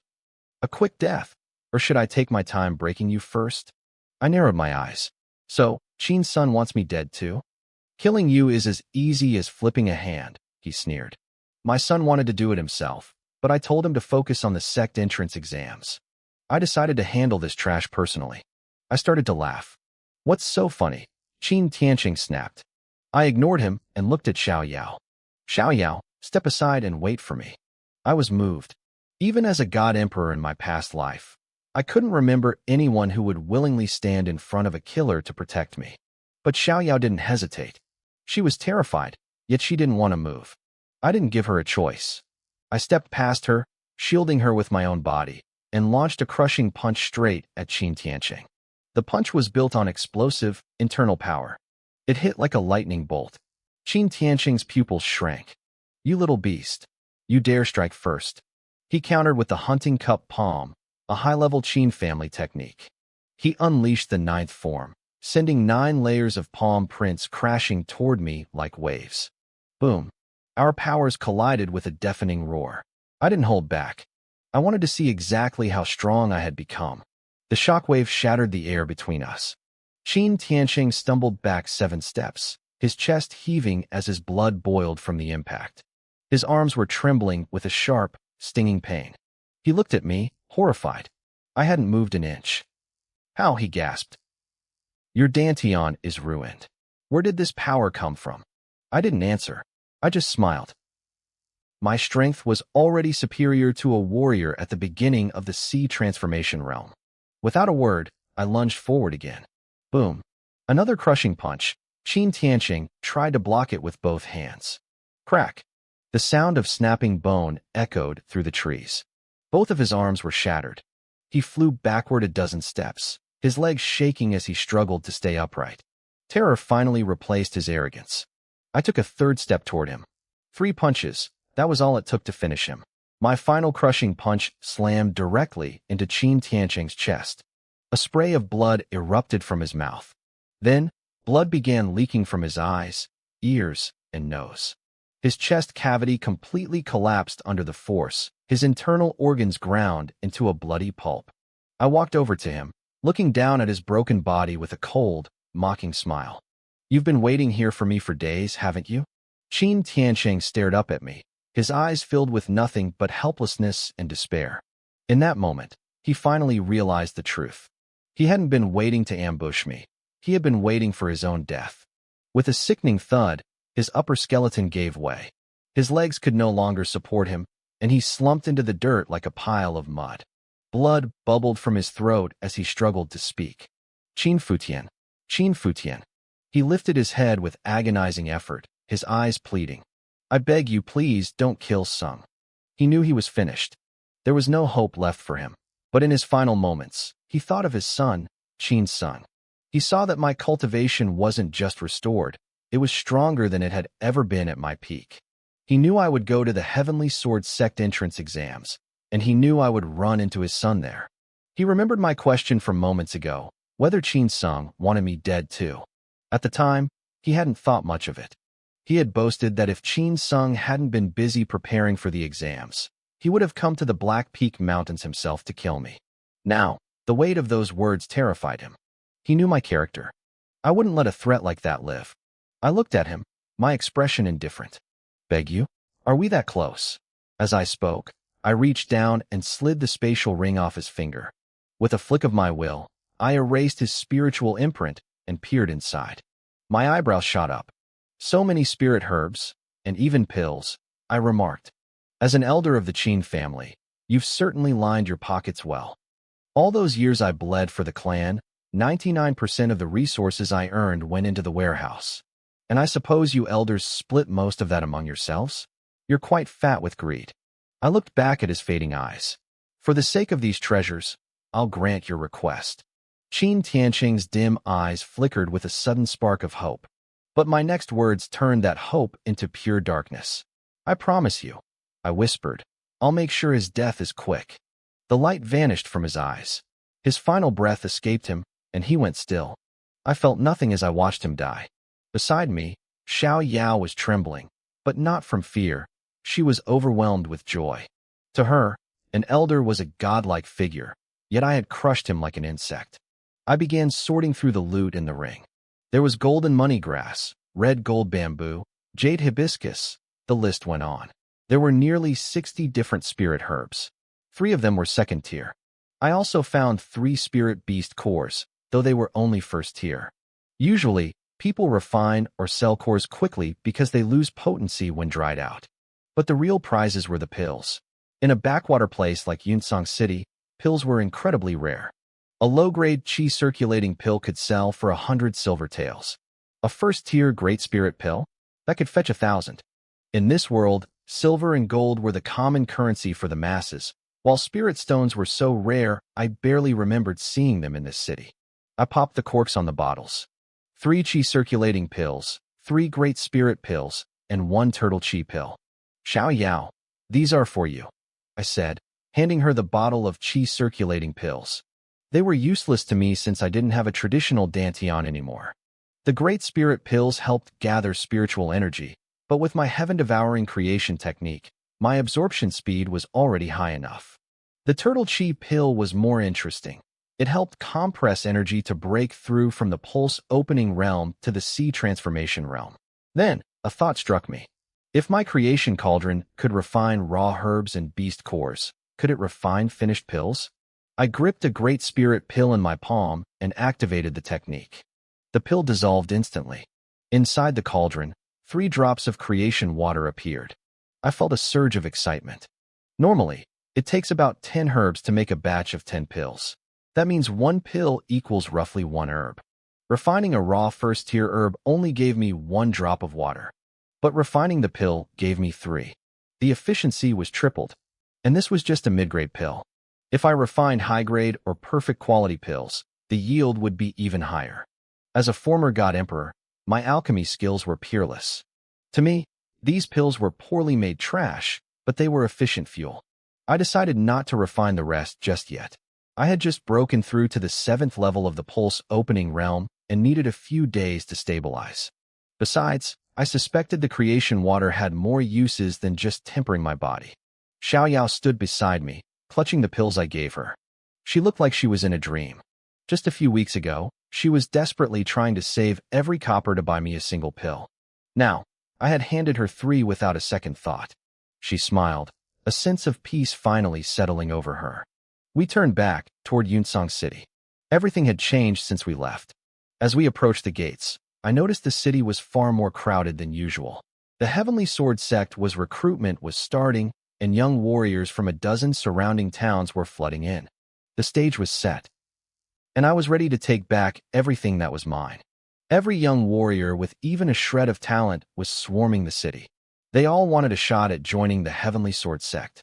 Even though the odds were slim, nobody was willing to give up without a fight. I walked down the main road with a steady pace. Xiaoyao followed close behind me. She wasn't the timid girl who had fled the city weeks ago. Her posture was straight, and there was a newfound confidence in her eyes. "Who do you think will take the top spot this time?" A voice called out ahead of us. I looked up and saw a group of people walking in front of us, locked in a heated debate. "I heard the winner gets to become an inner disciple immediately," another added. "There's no suspense at all," a third man chimed in. "It's definitely going to be Jiang Yunlan from the Jiang family. Her talent is undisputed. They say the sect only chose Yunsong City for the recruitment because of her." "I wouldn't be so sure," a skeptic countered. "Lei Chong, Su Tonglong, and Yiyu are all strong contenders. I've heard Lei Chong mastered his family's Thunderbow saber technique. If he lets loose, even Jiang Yunlan might struggle to stop him." "The Thunderbow technique is terrifying, sure," a woman in the group sighed. "But if we're talking about people who could actually challenge Jiang Yunlan, there's only one person who could have done it. It's a shame, really." "You mean Qin Futian?" the scholar-looking man next to her asked. He shook his head. "They used to call them the Golden Boy and Jade Girl of Yunsong City. Qin Futian was the boy, and his talent actually surpassed hers. But his dantian is shattered.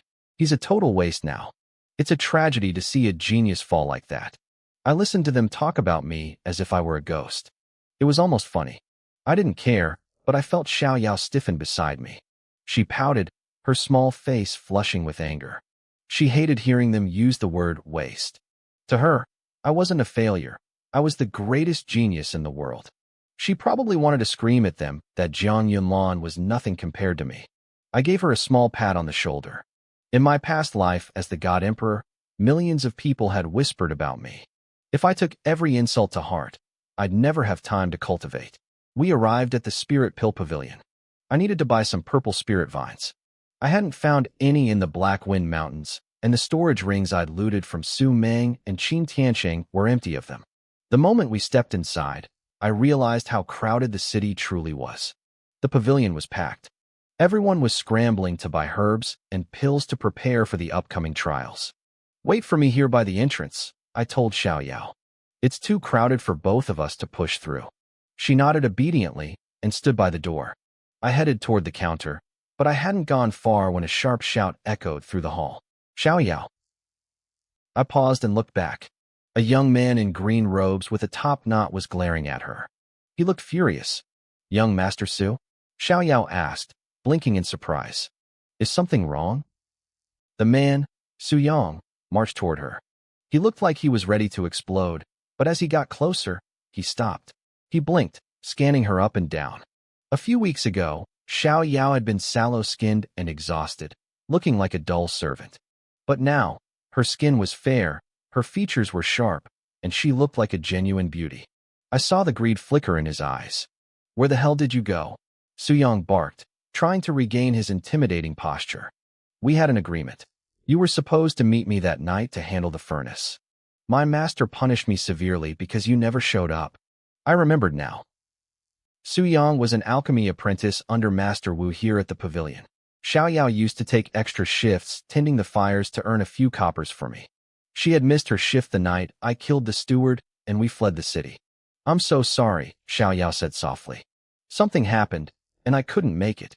"Sorry," Su Yang sneered, stepping into her personal space. "Does sorry pay for my losses? Do you have any idea how angry my master was? You think a simple apology settles the debt?" He was screaming in her face now, drawing the attention of everyone in the building. The pavilion's supervisor hurried over, trying to de-escalate the situation. "Young Master Su, please, there's no need for this," the supervisor said with a practiced smile. Xiao Yao probably couldn't leave because she had to look after her young master. "You know his situation." "You mean Qin Futian?" Su Yang laughed mockingly. "The whole city knows about him. The former #1 genius is now a crippled waste. Listen, Xiao Yao, that loser has been kicked out of the Qin family. If you stay with him, you'll only suffer." He leaned in closer, his eyes turning predatory. "Why don't you follow me instead? I'll take much better care of you." Xiao Yao's face went cold. She could handle insults directed at her, but she wouldn't stand for anyone mocking me. "Watch your mouth," she snapped. "My young master is not a waste." "Not a waste," Su Yang roared with laughter. "Everyone knows his cultivation is gone. What's so good about him anyway? Is he that good in bed? Trust me, I'm better." "Xiao Yao, apologize to young Master Su right now," the supervisor hissed, scolding her. "He's trying to help you." The surrounding servants shook their heads, pitying the girl for being so stubborn about a fallen master. I didn't wait any longer. I walked over, my footsteps silent on the stone floor. "Young master," Xiao Yao whispered when she saw me. I gave her a small, calm smile. Then, without saying a word, I turned towards Su Yang and swung my hand. Slap! The sound cracked through the room like a gunshot. The force of the blow sent Su Yang spinning through the air until he crashed into a display rack. The entire pavilion went silent. People stared at me in shock. Wasn't I supposed to be a cripple? How was I still this explosive? I didn't look at the man on the floor. I just casually shook my hand as if I'd touched something disgusting. "See that, Xiao Yao?" I said quietly. "That's how you handle trash. Sometimes, you just need to throw out the trash," I said, looking directly at Xiao Yao.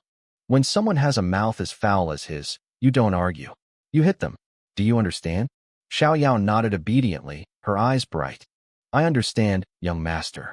Su Yang scrambled up from the floor, wiping blood from the corner of his mouth. His face was twisted with pure malice. If I were still the top genius of Yunsong City, he would have swallowed this insult.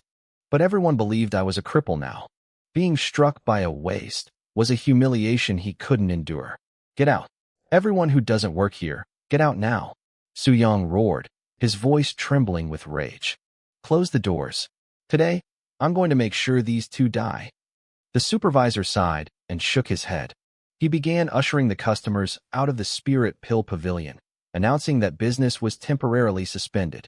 Within seconds, a squad of armed guards rushed in, surrounding Xiao Yao and me in a tight circle. Outside, the crowd started whispering. News traveled fast. They realized I was the fallen genius, Qin Futian.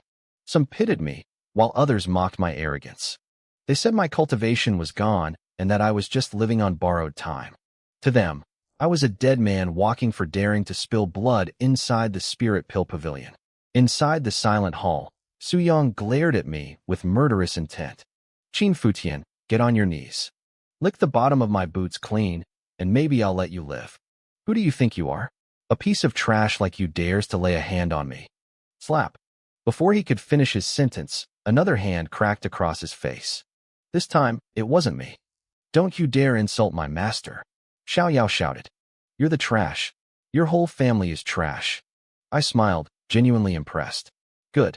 That's my girl. Suyang lost it. Being slapped by me was bad enough, but being hit by a maid was the ultimate insult. You little bitch. I'll kill you. He lunged forward, his hand stiffening into a blade.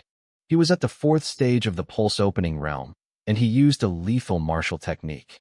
If that strike landed, Xiao Yao would be crippled or worse.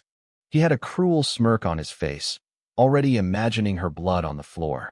But his hand never reached her. I moved faster. My fingers clamped around his wrist like an iron vice. You think you can touch my people? I asked coldly. I twisted my hand. A sickening crack echoed through the room. Su Yang's wrist snapped like a dry twig. He let out a blood-curdling scream and collapsed, clutching his broken limb as his body convulsed in pain. I stepped forward and ground my boot into his chest. You kept calling me a waste. Now look at you, squirming under my foot like a dying dog. If I'm a waste, then what does that make you? Su Yang coughed up a mouthful of blood. The arrogance was gone, replaced by pure terror. I was wrong. Master Qin, please. Spare me. I'm the waste. I'm the dog. Now you want mercy? I chuckled. Too late. I prepared to crush his chest, but a thunderous voice stopped me. Stop. A middle-aged man in a gray alchemist robe walked through the crowd of guards. They parted immediately, bowing their heads. It was Wu Kaihe, Su Yang's master and a respected alchemist of the pavilion. The Spirit Pill Pavilion was backed by the Heaven Sword sect, the true rulers of this region. Wu Kaihe was also an elder of the Wu family, a clan far more powerful than the Qins. Master, save me, Su Yang cried out, his eyes lighting up with hope. Qin Futian is insane. Kill him. Wu Kaihe looked at his student's mangled arm, his expression turning icy. Release him, he commanded. He spoke as if his word was law, as if I had no choice but to obey. Su Yang found his courage again. Did you hear him? My master told you to let go. Are you deaf, you waste? Do you even know how to spell the word death? I looked down at the idiot beneath my boot and shook my head. I had seen many fools in my life, but none quite this stupid. I shifted my weight and drove my heel down with everything I had. Crunch. Su Yang's ribs shattered inward, his chest collapsing into a bloody hollow. A spray of red erupted from his mouth. His eyes rolled back, and his body went limp. He was dead before he hit the floor. The silence that followed was heavy. The guards stood frozen. No one expected me to actually kill him in front of his master. To them, I had just signed my own death warrant. Wu Kaihe's killing intent exploded. It felt like a physical weight pressing down on the room. You animal, give me your life. He roared and leaped at me like a pouncing tiger. He was at the 2nd stage of the Qi-Si realm, his spiritual energy swirling around his fists with violent force. The wind from his strike stung my face. I didn't dodge. I didn't flinch. I pulled back my fist and met his attack head-on. Everyone thought I was suicidal. A cripple taking a direct hit from a Qi-Si master? It was madness. Boom. The collision shook the floor. To the horror of everyone watching, it wasn't me who flew back. Wu Kaihe was forced back 3 full steps, his boots skidding across the stone. He stared at me, his eyes wide with shock. Hidden beneath his long sleeves, his hands were shaking uncontrollably. Wu Kaihe's chest heaved, his blood surging with suppressed rage. I could see the confusion in his eyes. He couldn't understand how a waste, with a shattered dantian, possessed such monstrous strength. I didn't give him time to think. I lunged forward. Before reaching the Qi-Si realm, there was no need for fancy, high-level techniques. I stuck to the basics, the 5 elements fist. I threw a crushing punch, the most direct and brutal strike in my arsenal. In the future, this simple move could evolve into something world-shaking, but for now, it was exactly what I needed to end this. Wu Kaihe roared, slamming his palms together to meet my fist. Spiritual energy swirled around his hands like a crashing wave. But the moment we collided, his energy shattered. My fist didn't stop. I followed up with 3 more crushing punches in rapid succession. Asterisk boom, boom, boom, asterisk. Each strike was more vicious than the last. Wu Kaiha was forced back, his heels carving grooves into the floor. By the third hit, he couldn't take any more. He flew backward like a tattered sandbag, spraying a mist of blood into the air before slamming into the ground. His body gave a final, violent twitch, and then he went still. Dead. All that talk, and this is all you had. I let out a cold laugh. Pathetic. Even though he was at the second stage of the Qi realm, his foundation was hollow. He had clearly used too many pills to force his breakthroughs. To me, he was nothing more than an ant. The entire Spirit Pill Pavilion went deathly quiet. People looked at me like I was a monster. Killing Su Yang was one thing, but executing a master like Wu Kaiha? I had just torn the sky open. Since the Heavenly Sword sect established this place in Yunsong City, nothing this insane had ever happened. Young Master Qin, you've done it now, the pavilion manager stammered, his face pale as a ghost. He knew his career, and possibly his life, was over. Suddenly, a terrifying pressure erupted from the floor above us. Ignorant brat, how dare you run wild in my pavilion? Kneel and await your sentence. The voice boomed like thunder. An old man with snow-white hair and a majestic aura descended into the room. The guards instantly backed away, unable to even look him in the eye. My heart skipped a beat. A true Yuan realm martial master. In this world, cultivation was split into stages: channel opening, Qi, true Yuan, God Gate, and Dao repository. In a small place like Yunsong City, a Qi master was a big shot. Even the city lord was only at the peak of the Qi realm. But the man standing before me was a level above, a martial grandmaster. Junior Neil, the old man roared. He moved with incredible speed, closing the distance in a heartbeat. He swung a palm toward my head, his true Yuan energy condensing into a massive, glowing hand that threatened to crush me into the floor. I gritted my teeth. My soul was that of a god emperor, but my body was still just at the channel opening stage. If I used a forbidden technique to bridge this gap, the backlash would destroy my physical form. But then, I noticed something. His energy was flickering. It was dense, but lacked stability. It was hollow. A breaking realm pill. I muttered to myself. So, your cultivation is fake. I spotted the flaw in his technique instantly. I didn't retreat. I threw a punch directly into the center of his glowing energy palm. Boom. The shock wave blasted outward, sending nearby guards flying. The air became thick and heavy, making it hard to breathe. I was thrown back several steps, my internal energy churning from the impact. A true Yuan master was no joke, even a flawed one. The old man, however, looked even more shocked than I was. He expected me to be a puddle of gore. Instead, I was standing my ground. How, he hissed. You're just a channel opening brat. How did you survive that? He raised his hand again, preparing a second strike, forcing his energy to circulate. Do you want to die even sooner? I asked calmly. The old man froze. His eyes narrowed, his long eyebrows twitching. What did you just say? I said your energy is unstable. You're forcing it, I said, staring him down.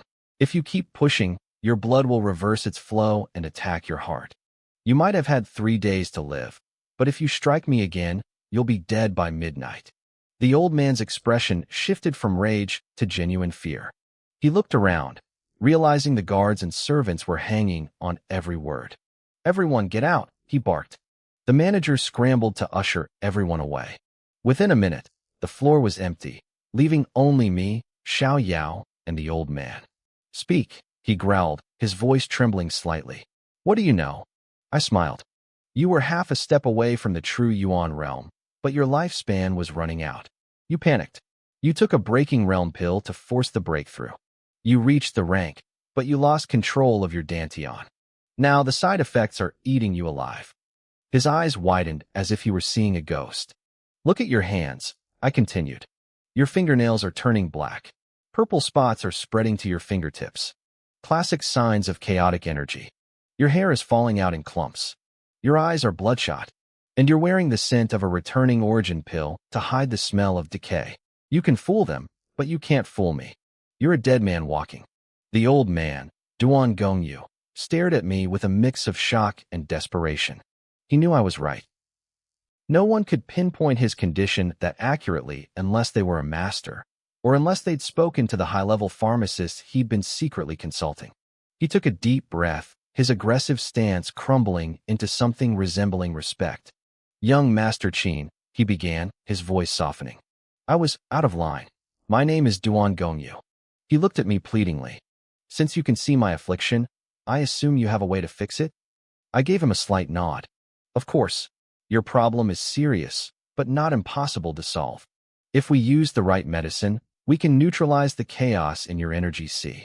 Not only will you live, but your cultivation will finally stabilize in the true Yuan realm." Duan Gongyu's eyes lit up with pure ecstasy. He didn't hesitate. He dropped to his knees right there on the floor, bowing deeply. "Young Master Qin, if you can help me survive this, I will serve you like a horse or an ox for the rest of my life. I am at your command." In his eyes, I was no longer a waste. I was his only hope for survival. But I could see the hidden coldness behind his submissive act. He was a desperate man. I knew that if I was just bluffing, if I couldn't actually save him, he would make sure I died 1,000 deaths before he took his last breath. I looked down at him, my expression cold. Duan Gongyu shivered. For a split second, a wave of primal fear washed over him. He felt like a bug under a microscope. He later told me that in that moment, he forgot I was a teenager. He felt like he was standing before an ancient monster who had lived for 10,000 years. I didn't care about his internal struggle. I had been a god emperor in my past life. I'd seen every trick, every betrayal, and every fake smile the world had to offer. The coldness of the Qin family had already hardened my heart. "Get up," I said flatly. "Do you have silver needles?" He blinked, confused for a second, then nodded frantically. Yes, right away." He ordered his staff to bring a set. As I prepped the needles, Duan Gongyu watched me with lingering doubt. To most people, needles were for common doctors treating peasants, stimulating pressure points, clearing blood flow, or draining toxins. High-level cultivators rarely used such primitive methods. I didn't explain. I moved. My hand was a blur. I drove the first needle straight into his chest, hitting the Tanzhong point. Duan Gongyu gasped. His pupils dilated. The moment the needle sank in, a cool, refreshing sensation surged through his chest. The suffocating tension he'd felt for weeks vanished instantly. I didn't stop. I hammered the second needle into the Baihui point at the top of his head, then the third into his upper spine, the fourth into the middle, and the fifth at the base. I finished by placing the sixth and seventh needles into his temples. My movements were fluid, like water. To Duan Gongyu, it didn't look like medical treatment. It looked like a high-level sword dance. Every strike was precise, elegant, and infused with a hidden power. He could feel it now. Each needle acted like a tiny reservoir, slowly leaking spirit energy into his meridians. The violent, chaotic energy that had been tearing his body apart began to settle. Under the guidance of those 7 tiny streams of power, his internal energy started flowing in perfect order again. For the first time in months, he felt peace. "Young Master Qin," he breathed out, his voice trembling with genuine awe. He tried to bow again, but I held up a hand. "Don't move," I warned. "The needles stay in for half an hour until the energy is fully absorbed." "Thank you," he whispered, his entire body shaking with relief. "If not for you, I would be a corpse by tomorrow." "Don't get ahead of yourself," I said, glancing at him. "I've only suppressed the chaos. To actually cure you and stabilize your realm, we need a specific pill." "What pill?" he asked urgently. "A returning origin pill." Duan Gongyu's face went pale. "A returning origin pill? That's a grade 4 spirit pill. They're incredibly rare. Even the entire Heaven Sword sect only has a few." I looked him dead in the eye. "I can refine it, but you need to find the ingredients." He nearly choked. Refine a grade 4 pill? That required a grade 4 alchemist. There wasn't a single one in the entire region. His respect for me shifted from gratitude to something bordering on worship. "Master Qin," he said, his voice thick with reverence. "I will find the materials. Whatever it takes." "Good. Get on it," I said. "But today, I came to the Spirit Pill Pavilion for something else. I need purple spirit vine. I assume you have it." "Yes, of course." Duan Gongyu nodded vigorously. "Please, let me personally show you our best stock." I nodded, letting him lead the way. Outside the room, the rest of the pavilion, the guards, the other alchemists, and the apprentices were still waiting, expecting to see me dragged out in chains. They had no idea that the man they thought was a waste now held the life of their master in his hands.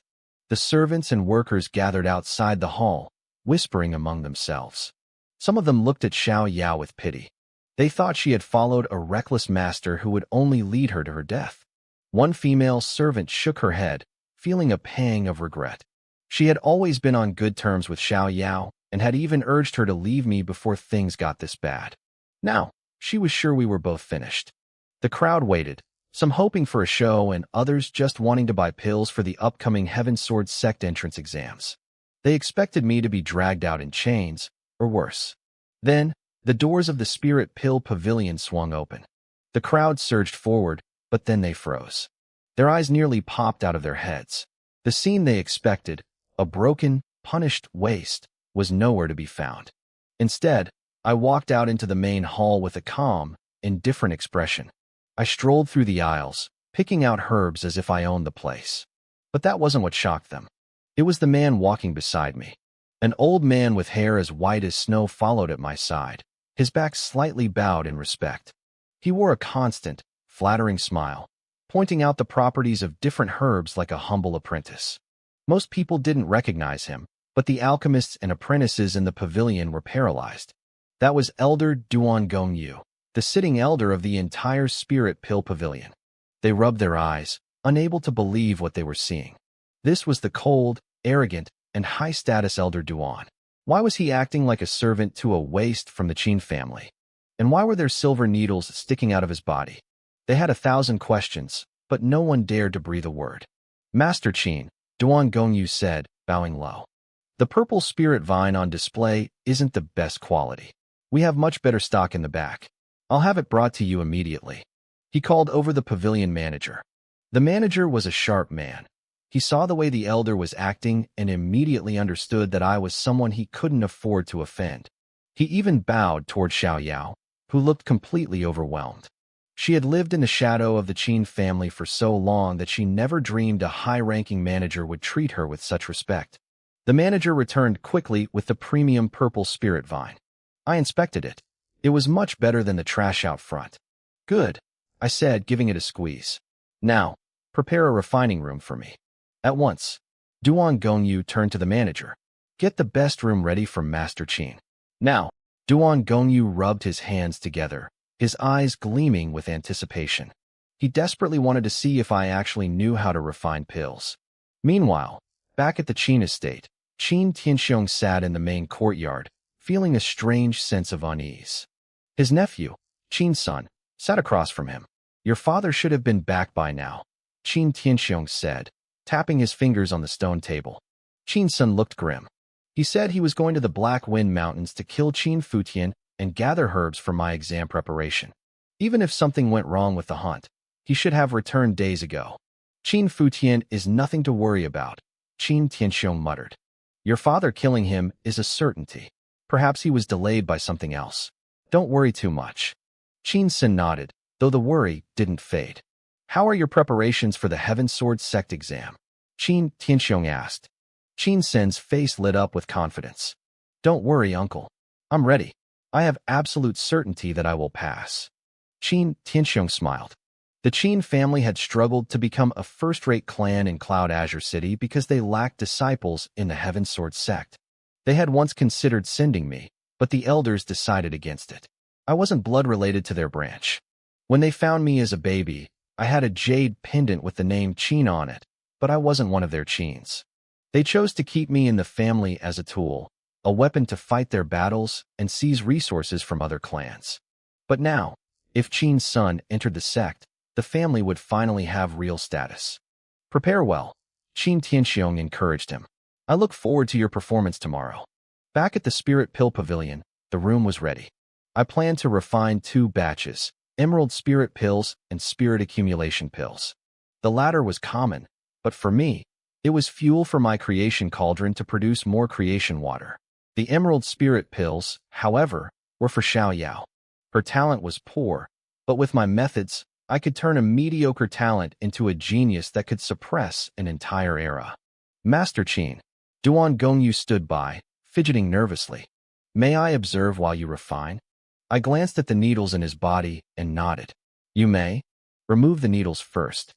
How much you learn depends on your own ability.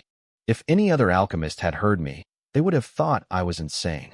Duan Gongyu wasn't just an elder, he was the top alchemist in the region. But today, he was nothing more than a student. Duan Gongyu was a master capable of refining second-grade treasure pills. In the Tianyan continent, pills were ranked from 1 to 9. The higher the grade, the more precious the medicine. But the real measure of quality lay in the pill veins, the glowing patterns on the surface. A single vein meant the pill was common, the lowest of the low. 2 veins were better. But 3 or more. That made it a treasure pill. Even a simple first-grade spirit accumulation pill became a treasure pill if it had 3 veins.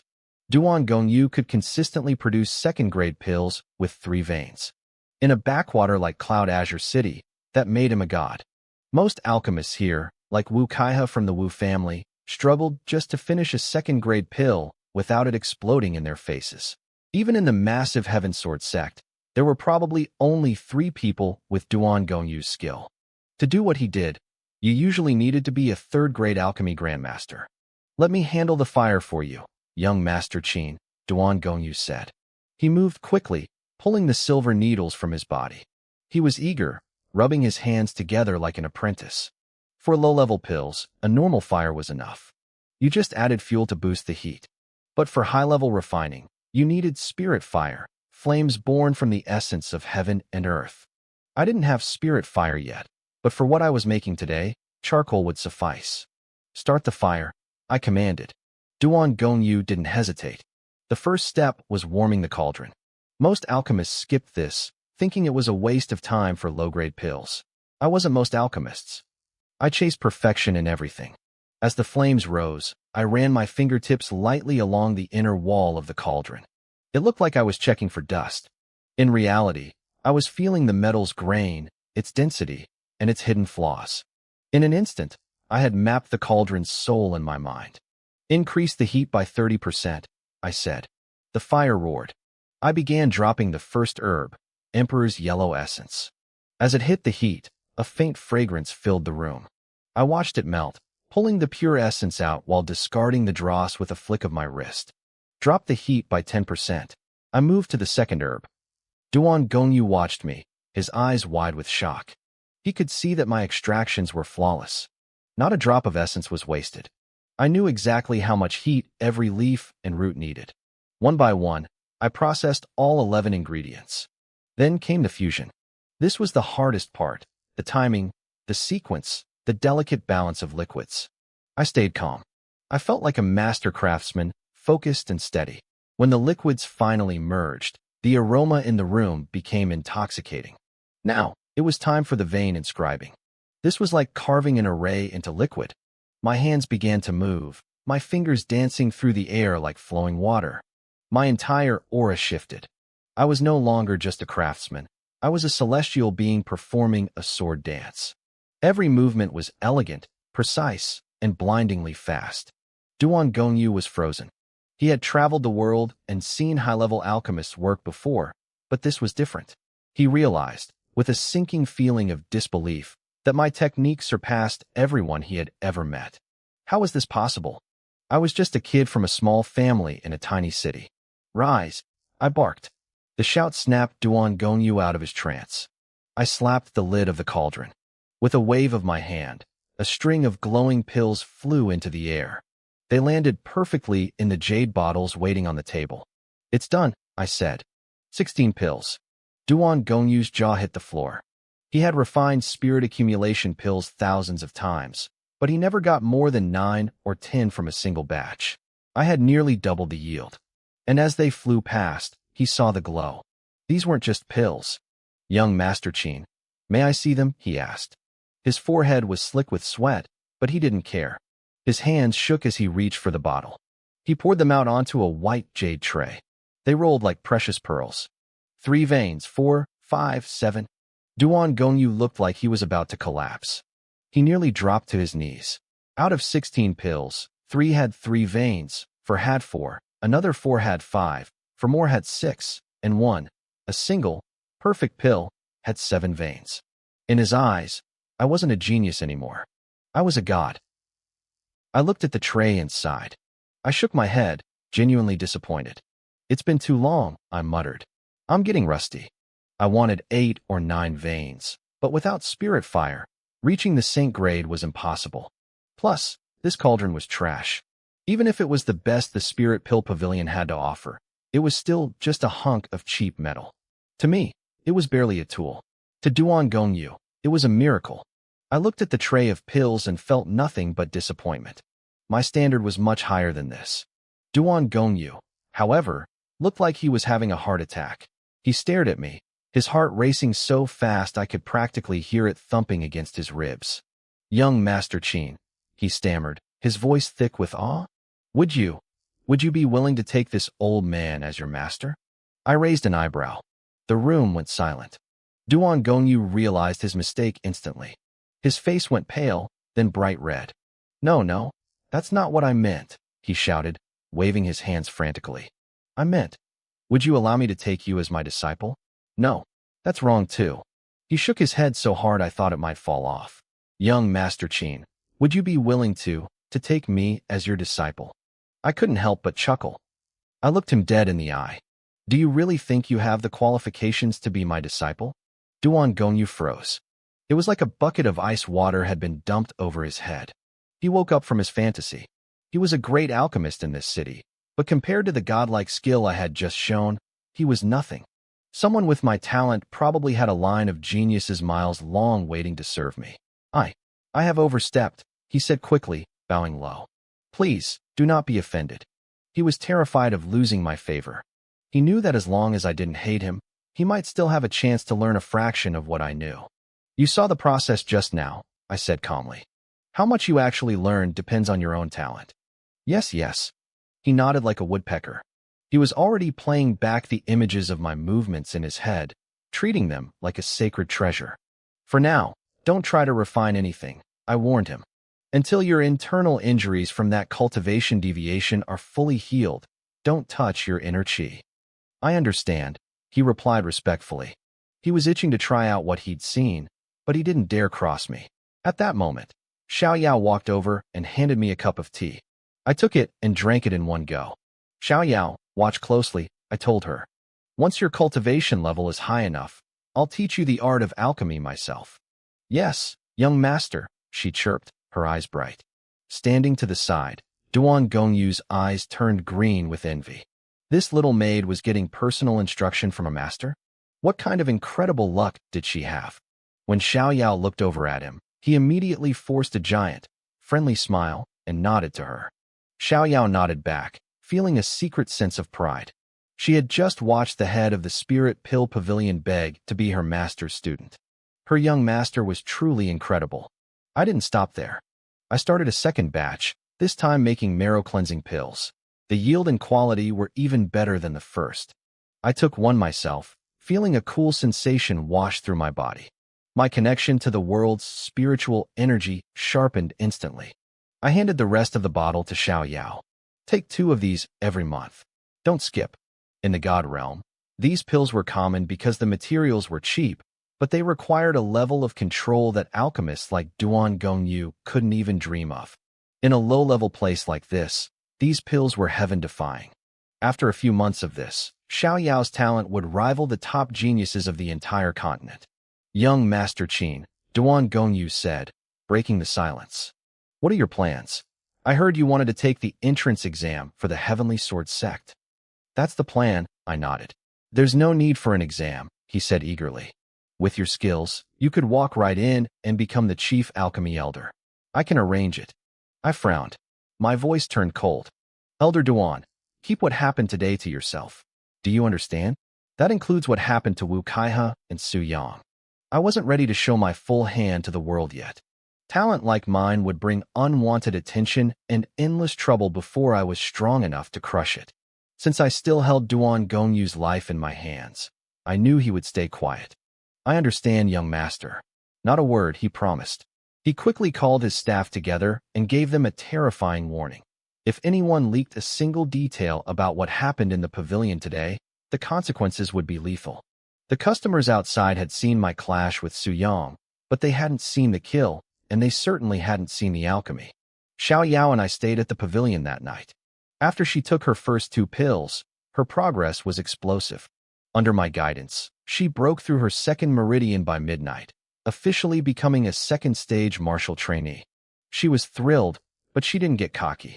She sat back down and went straight back to practicing. I watched her satisfied. She had the discipline. She could handle the loneliness of the path. I retreated to the room Duan Gongyu had prepared for me. It was the best in the building, luxurious, smelling of ancient herbs, and even fitted with a simple spirit-gathering array. I pulled out 3 of my 3-vein spirit accumulation pills. The stuff I'd found in the Qin family storage was garbage, but these were different. 3 glowing lines swirled around the surface like tiny dragons. I tossed them into my creation cauldron. The result? 10 drops of creation water. Then, I tried 3 of my 7-vein pills. Those yielded 15 drops. My theory was confirmed. The higher the quality of the pill, the more creation water I got. If I could make 9-vein Saint-grade pills, a single pill might give me 6 drops. That was 6 times more efficient than refining raw herbs. But making Saint-grade pills wasn't easy. I was missing 2 things, a spirit fire and a better cauldron. I wondered if my internal creation cauldron could be used for refining, but since it was locked inside my consciousness, I couldn't physically control it yet. I leaned back. Maybe the Heavenly Sword sect would have the answers I needed. For now, I had work to do. If this cauldron was a real treasure under my control, I should have been able to summon it from my body. But I couldn't. I tried to pull it out, but the divine creation cauldron wouldn't budge. That meant one of 2 things. Either I hadn't truly mastered it yet, or there was a side to this thing I didn't understand. It came from the forbidden realm of the Red Bone era. If I wanted to unlock its secrets, I'd likely have to explore that forbidden territory myself. I pushed the thought aside and closed my eyes. My breathing became rhythmic and steady as I drifted into a deep meditative state. The next day, the area 10 miles outside Cloud Azure City was packed. Wind Chasing Valley was a sea of people. This was the site for the Heavenly Sword sect's new disciple entrance exam. The Great Jing Kingdom was divided into 5 major regions: North Yu, East Wasteland, Central Plains, South Ridge, and West Chuan. We were in the North Yu region, which consisted of 19 provinces. Cloud Azure City sat within Liang Province. The Heavenly Sword sect ruled over 3 provinces: Liang, Ku, and Li. Within these 1,000 miles, the sect was the undisputed overlord. Even in the context of the vast North Yu region, they had once been legendary. Young cultivators flooded into the valley, heading for the registration points. They were a sea of handsome men and beautiful women, all of them radiating confidence and ambition. But the crowd of spectators was even larger. Everyone wanted to see which geniuses would actually make the cut. Jiang Yinlan is here, someone shouted. The crowd surged. Every head turned toward her. She was wearing a sky-blue dress, her long hair pinned up to reveal a pale, slender neck. Her eyes were like autumn pools, her features sharp and elegant. She radiated an aura of cold, lonely pride. In this year's exam, she was the favorite to win. As she walked into the valley, young men rushed forward to greet her. Many had admired her for years, trying any way they could to get close. Jiang Yinlan barely acknowledged them. She gave a few cold nods and kept moving. On a flat slope overlooking the valley, rows of chairs had been set up for the VIPs. These were the heads of the prestigious families from Cloud Azure City and the surrounding areas. Jiang Zhinshan, the head of the Jiang family, sat prominently among them. Near him were the heads of the Su, Lu, and Qin families. Qin Tianxiong sat just a few seats away from Jiang Zhinshan. Master Jiang, congratulations, Lu Yuanhui, head of the Lu family, said with a flattering smile. You've raised an incredible daughter. You flatter me, Jiang Zhinshan replied, waving a hand dismissively, though he couldn't hide his grin. I heard your daughter was already scouted by a sect elder, someone else added. She doesn't even need to take this exam to get in, does she? Jiang Zhinshan shook his head. That won't do. The Heavenly Sword sect has rules. To be a disciple, you must pass the test. But I'm not worried. With her talent, she'll be the top performer today. He sounded smug, and he had reason to be. He'd done his homework on the competition. Only 3 people posed a threat to his daughter: Su Tenglong from our city, and 2 outsiders named Lei Chong and Yi Yu. He knew their strength levels, and none of them matched Yunlan. What they didn't know was that 7 days ago, his daughter had broken through again. The top spot was practically hers. Well, nothing is certain, Jiang Jinshan said, pretending to be humble. Young Su Tenglong is very capable. And then there's Lei Chong. He turned to a middle-aged man in a fancy silk hat nearby. Brother Lei Ao, it's been 3 years. I heard your son reached the 9th stage of the Meridian Opening Realm and mastered the 4th level of the Thunderstrike Blade. Impressive. He's nothing compared to your girl, Lei Ao replied, waving it off. I just hope she goes easy on him if they meet in the arena. Jiang Jinshan laughed and turned to a stern-looking man with a mustache. And Master Yi, your son Yi Yu is a frontrunner too. I have high hopes for him. His father just gave a stiff nod. He wasn't the type for small talk. Jiang Jinshan was in his element, playing the room and soaking up the respect. The Jiang family was already the strongest in the city. If Yunlan became an inner disciple, their status would skyrocket. They wouldn't just rule the city, they'd be a top-tier clan in the whole province.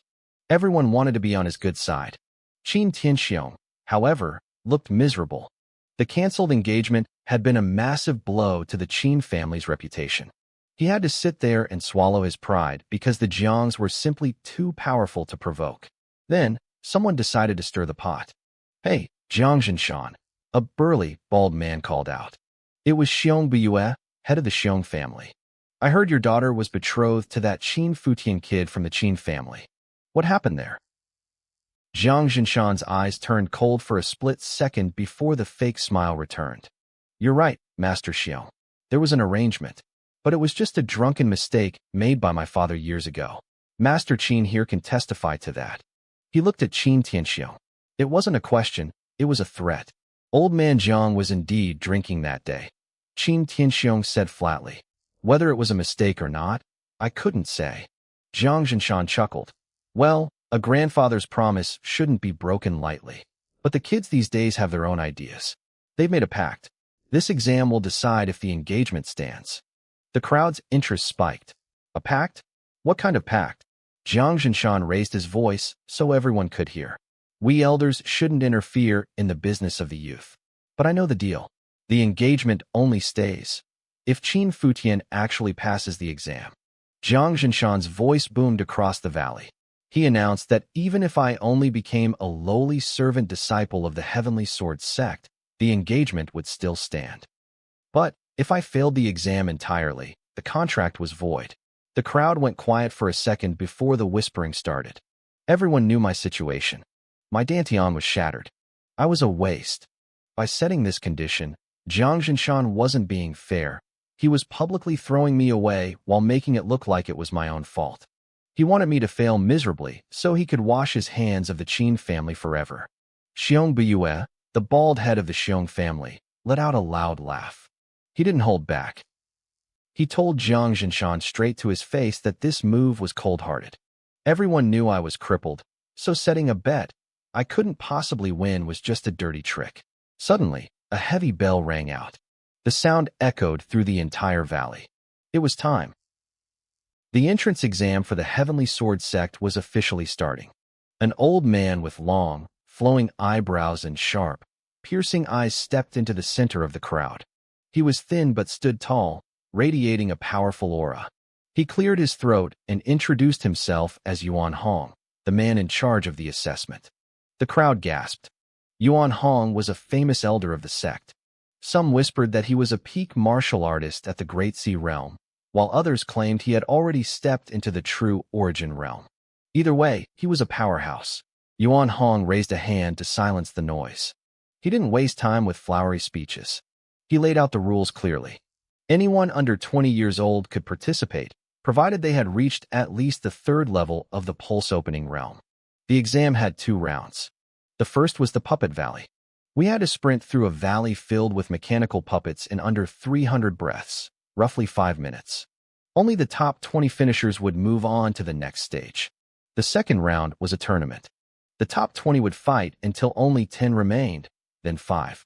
Those 5 would become outer disciples. But the ultimate winner, the #1 champion, would be the only one granted the prestigious status of an inner disciple. A wave of shock hit the candidates. Thousands of people were here, and only one would make it as an inner disciple. It was brutal. But for most, just getting their foot in the door as a servant disciple was enough. Once you were inside the sect, you could always climb the ranks later. The exam began. To keep things fair, only one person was allowed into the valley at a time. The puppet valley was rigged with 13 mechanical puppets controlled by complex formations. They were programmed to attack anyone who entered their zone without mercy. The first candidate charged in. He was fast, moving like a cat as he dodged the first few puppets. These machines had the strength of a level 6 martial artist, but the kid was agile. He cleared half the distance in less than 100 breaths. Then, everything changed. A faster, more aggressive puppet lunged from the side. A heavy blow landed squarely on the boy's chest, sending him flying. Before he could recover, 3 more puppets swarmed him. He couldn't break free. The clock hit 300 breaths, and he was disqualified. The next 3 candidates fared no better. One ran out of time, and the other 2 were beaten so badly they had to retreat. The crowd started to get nervous. Those puppets were relentless. It looked like the passing rate was going to be pathetic. For a while, nobody dared to step up. They were all waiting, hoping to see someone find a trick or a shortcut. But after a dozen more failures, it became clear there were no shortcuts. You either had the speed to outrun them or the raw power to smash through them. "Let me try," a voice grunted.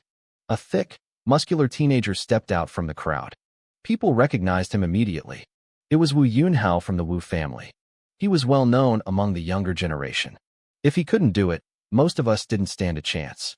Wu Yunhao bolted into the valley. For a big guy, he moved with surprising grace. He reached the halfway point in just 70 breaths.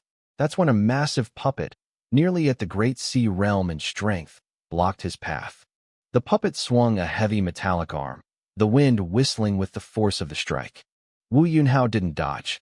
He roared and met the attack with his fist. The sound of the collision was like a hammer hitting a stone wall. The force sent Wu Yunhao skidding backward, but he used the momentum to roll, kicking off the ground and springing into the air. He bypassed the remaining puppets like a whirlwind. The crowd erupted in cheers as he crossed the finish line. Wu Yunhao of the Wu family passes. Yuan Hong announced. Time, 192 breaths. Envious eyes followed him as his family rushed to celebrate. The Wu family was just a third-rate clan, but this changed everything for them. Having a son in the Heavenly Sword sect meant they were finally moving up in the world.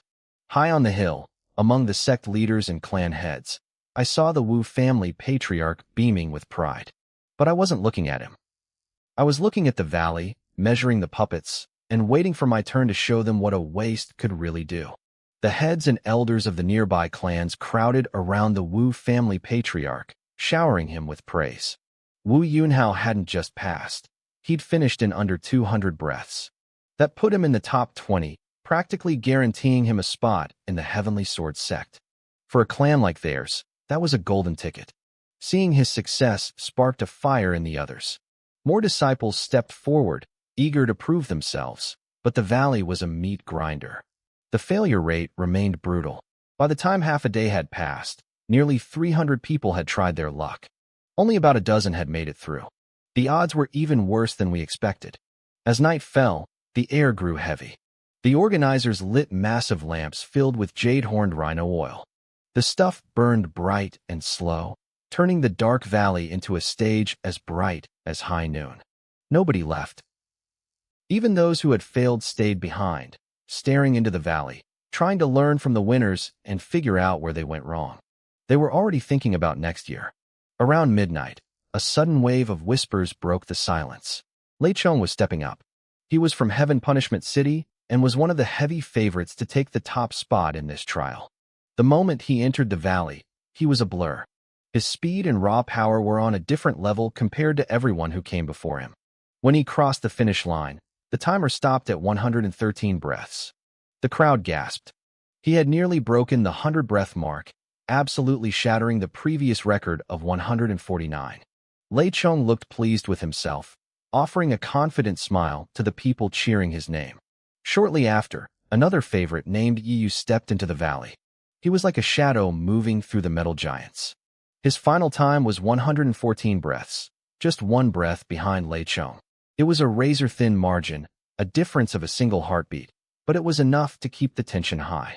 At dawn, Su Tenglong made his move. Along with Jiang Yunlan, Lei Chong, and Yi Yu, he was considered one of the big four of this recruitment. Every eye was on him as he bolted. He moved with a ferocity that seemed to ignore the puppets entirely. When he reached the end, the announcement sent a shockwave through the valley, 109 breaths. He had broken the 110 barrier. Currently, he was the man to beat. The Su family patriarch beamed, his face flushed with pride. Even he hadn't been sure his son could pull off the top spot. But there he was, sitting at rank 1. Congratulations, Brother Su. Lei Chong and Yi Yu called out, showing respect to the new leader. Su Tenglong cupped his fists, his face glowing with excitement as he thanked them. After that peak, the energy dipped. The next few hours were a slog of mediocrity. Most failed, and the few who passed clocked in well over 200 breaths. As the morning star rose in the east, a full day and night had passed. About 700 people had completed their runs, leaving roughly 300 to go. Everyone was waiting for one person, Jiang Yunlan. She was the undisputed favorite. People were betting on whether she could crush Su Tenglong's record. But she wasn't in a hurry. She sat alone on a high cliff, her eyes closed, spirit energy swirling faintly around her. Even in this chaotic environment, she was focused on her cultivation. Her calm resolve only made the crowd admire her more. Around mid-morning on the second day, Qin's son stepped forward. His appearance drew a lot of stares, mostly because of the name he carried. "That's Qin's son," I heard someone whisper nearby. I didn't realize he'd reached the 9th level of the pulse-opening realm. "That's because the Qin family used to have Qin Futian," another replied. With a genius like that around, nobody cared about Qin Sr. True, Qin Futian was the real deal. It's a tragedy, really. He was the only one who could have suppressed Jiang Yunlan's talent. If he hadn't become a waste, this top spot would be his without question. Definitely. No matter how great Jiang Yunlan is, she couldn't match Futian back then. Why else would Jiang Jinshan have practically begged to betroth her to him? What a cruel twist of fate. I stood there, listening to them talk about me like I was a ghost. But I wasn't the only one listening. Qin Sen's face turned a dark, sickly shade of red. He had lived his whole life in my shadow. Every time he worked hard, every time he made progress, people just compared him to me.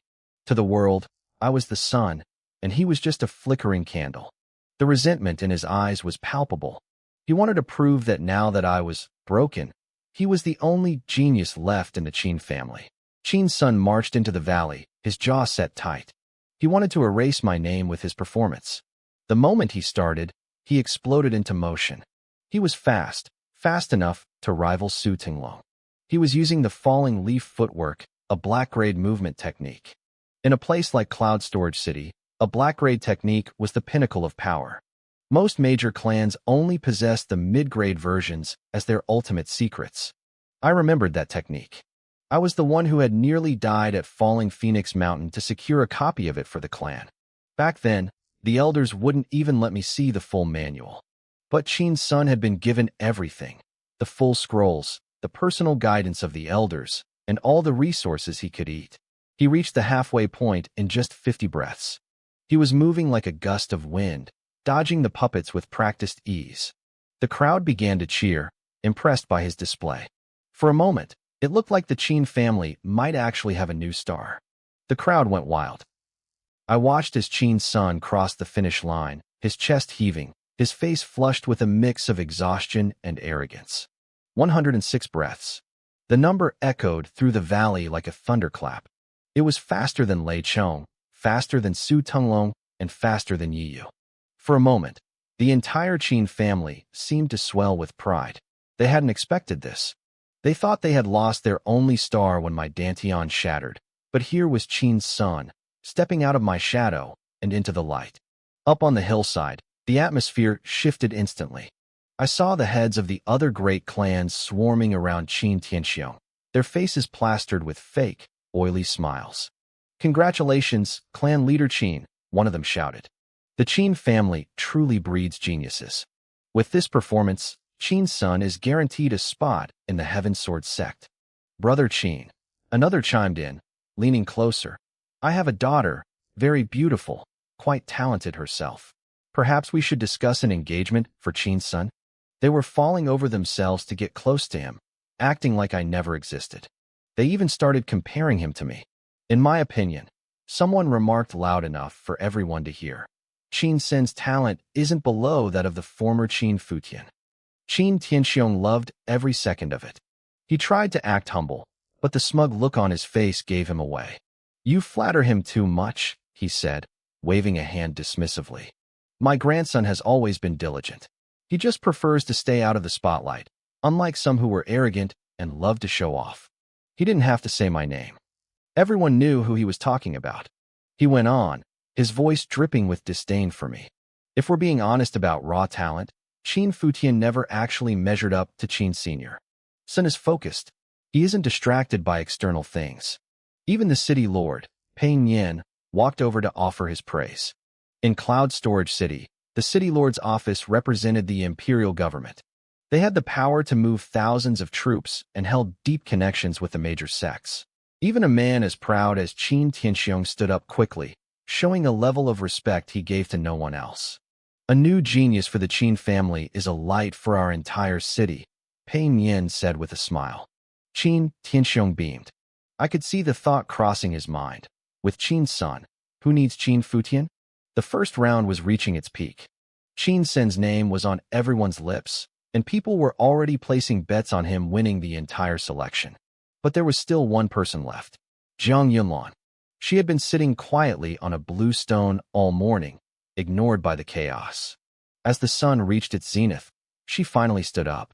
She wore a long, sky-blue dress that fluttered in the breeze. She looked cold, distant, and utterly confident. Before she entered the valley, she paused.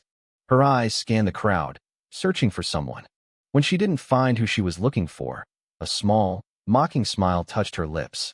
"Qin Futian," she whispered to herself, "are you really too afraid to show up?" She remembered my words at the Qin estate, how I refused to back down.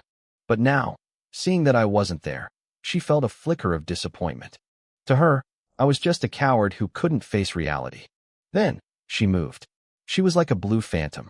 Her movement technique was breathtaking, leaving a trail of azure afterimages as she drifted through the valley. She didn't just dodge the puppets. She flowed around them like water. When she reached the other side, the entire wind-chasing valley went silent. Everyone held their breath until the elder, Yuan Hong, stepped forward with a smile. "Jiang Yunlan, of the Jiang clan, 96 breaths." The silence broke into a roar, less than 100 breaths. It was a level of talent that made Qin Sen's record look like child's play. She was the undisputed favorite now. "She's a monster," someone muttered. "Is there anyone who can actually compete with her?" "What about Qin Futian?" a voice asked from the back. A few years ago, everyone said his talent was higher than hers. A wave of laughter and mockery followed. "Qin Futian is history. He's a cripple with a broken dantian. You can't compare a fallen star to the midday sun. I heard if he passed this exam, their engagement would still stand," someone whispered. "Pass. Look around. The first round is almost over, and he hasn't even shown his face. He knows he's a waste. He's probably hiding in a hole somewhere to avoid the embarrassment." Up on the hill, the crowd shifted again. The sycophants abandoned Qin Tianxiong and rushed toward Jiang Zhinshan, the head of the Jiang family. Qin Tianxiong sat back down, his face darkening. He had been so proud of Qin's son just moments ago, but now, that pride was turning into a bitter pill. Down in the valley, Elder Yuan Hong looked at Jiang Yunlan with genuine warmth. "Well done," he said. "Thank you, master," she replied, bowing slightly. It was official. Yuan Hong had already taken her as his personal disciple. The gap between her and the rest of us wasn't just wide, it was a canyon. And as far as they were concerned, I wasn't even at the edge. I was at the bottom. Yuan Hong was beaming with pride over Jiang Yunlan's performance. It wasn't just luck. Over the past few weeks, Yuan Hong had personally coached her in cultivation and movement techniques. That was the only reason she had broken through her bottleneck 7 days ago and cleared the Puppet Valley in under 100 breaths. Prepare yourself for the second round, Yuan Hong told her warmly. Then, she turned to the crowd, her voice booming. Does anyone else wish to participate in the first round? If not, we will move on. The winner of the first round is Jiang Yun. Wait. A girl's voice, clear as a ringing bell, cut through the air. My young master wants to register for the exam. Xiao Yao walked forward, leading the way.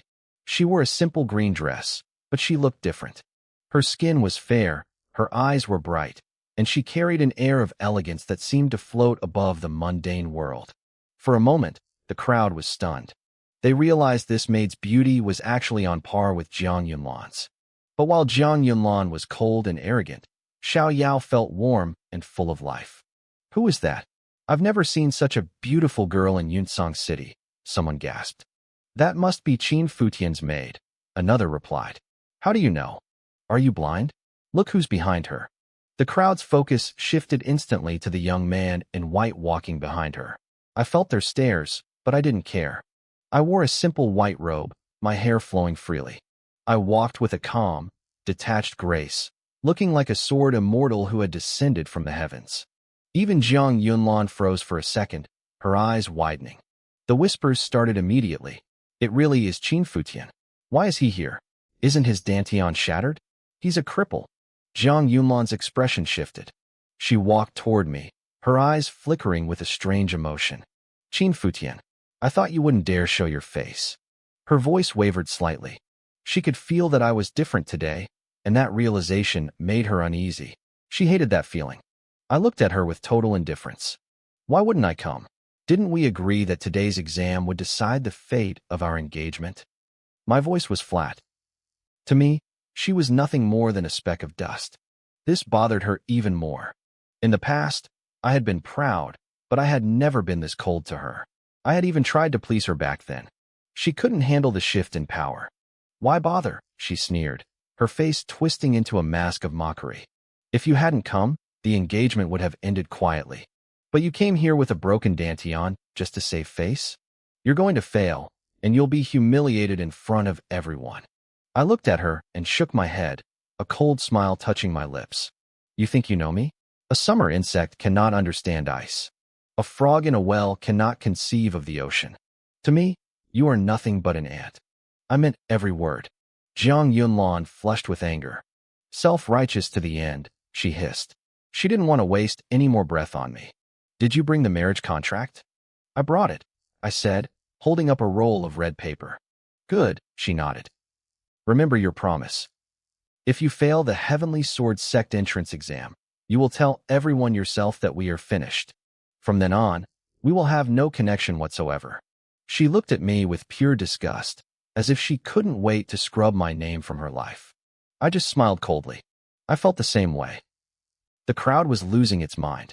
The rumors were true.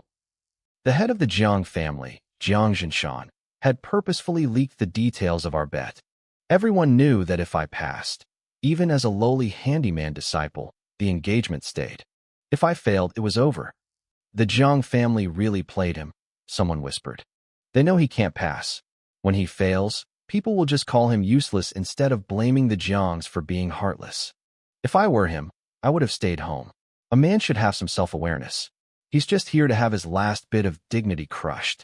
Up on the hill, the clan leaders were watching. Clan leader Qin, the head of the Liu family, asked, Is your boy really going to try? Qin Tianxiong narrowed his eyes and shook his head. Qin Futian has nothing to do with the Qin family anymore. He has been expelled. His actions are his own.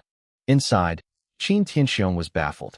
He had sent Qin Tianxiong to the Black Wind Mountains to finish me off. Had they missed each other? It was a massive forest, so it was possible. He never would have guessed that Qin Tianxiong was already dead by my hand. Down in the valley, Yuan Hong looked at me with blatant impatience. Are you registering or not? If not, get out. My young master is definitely registering. Xiao Yao said quickly. Name, city, and clan, Yuan Hong snapped. Qin Futian. No clan. I stand alone, I said calmly. Yuan Hong scribbled my name down, her annoyance growing. She knew who I was because of Jiang Yunlan. In her eyes, a waist with a broken dantian trying to join the sect was a joke. She thought I was just there to cause trouble. "Enter the puppet valley," she commanded. "Good luck, young master." Xiao Yao balled her fists, cheering for me. I gave her a small smile and stepped into the valley. Every eye was on me.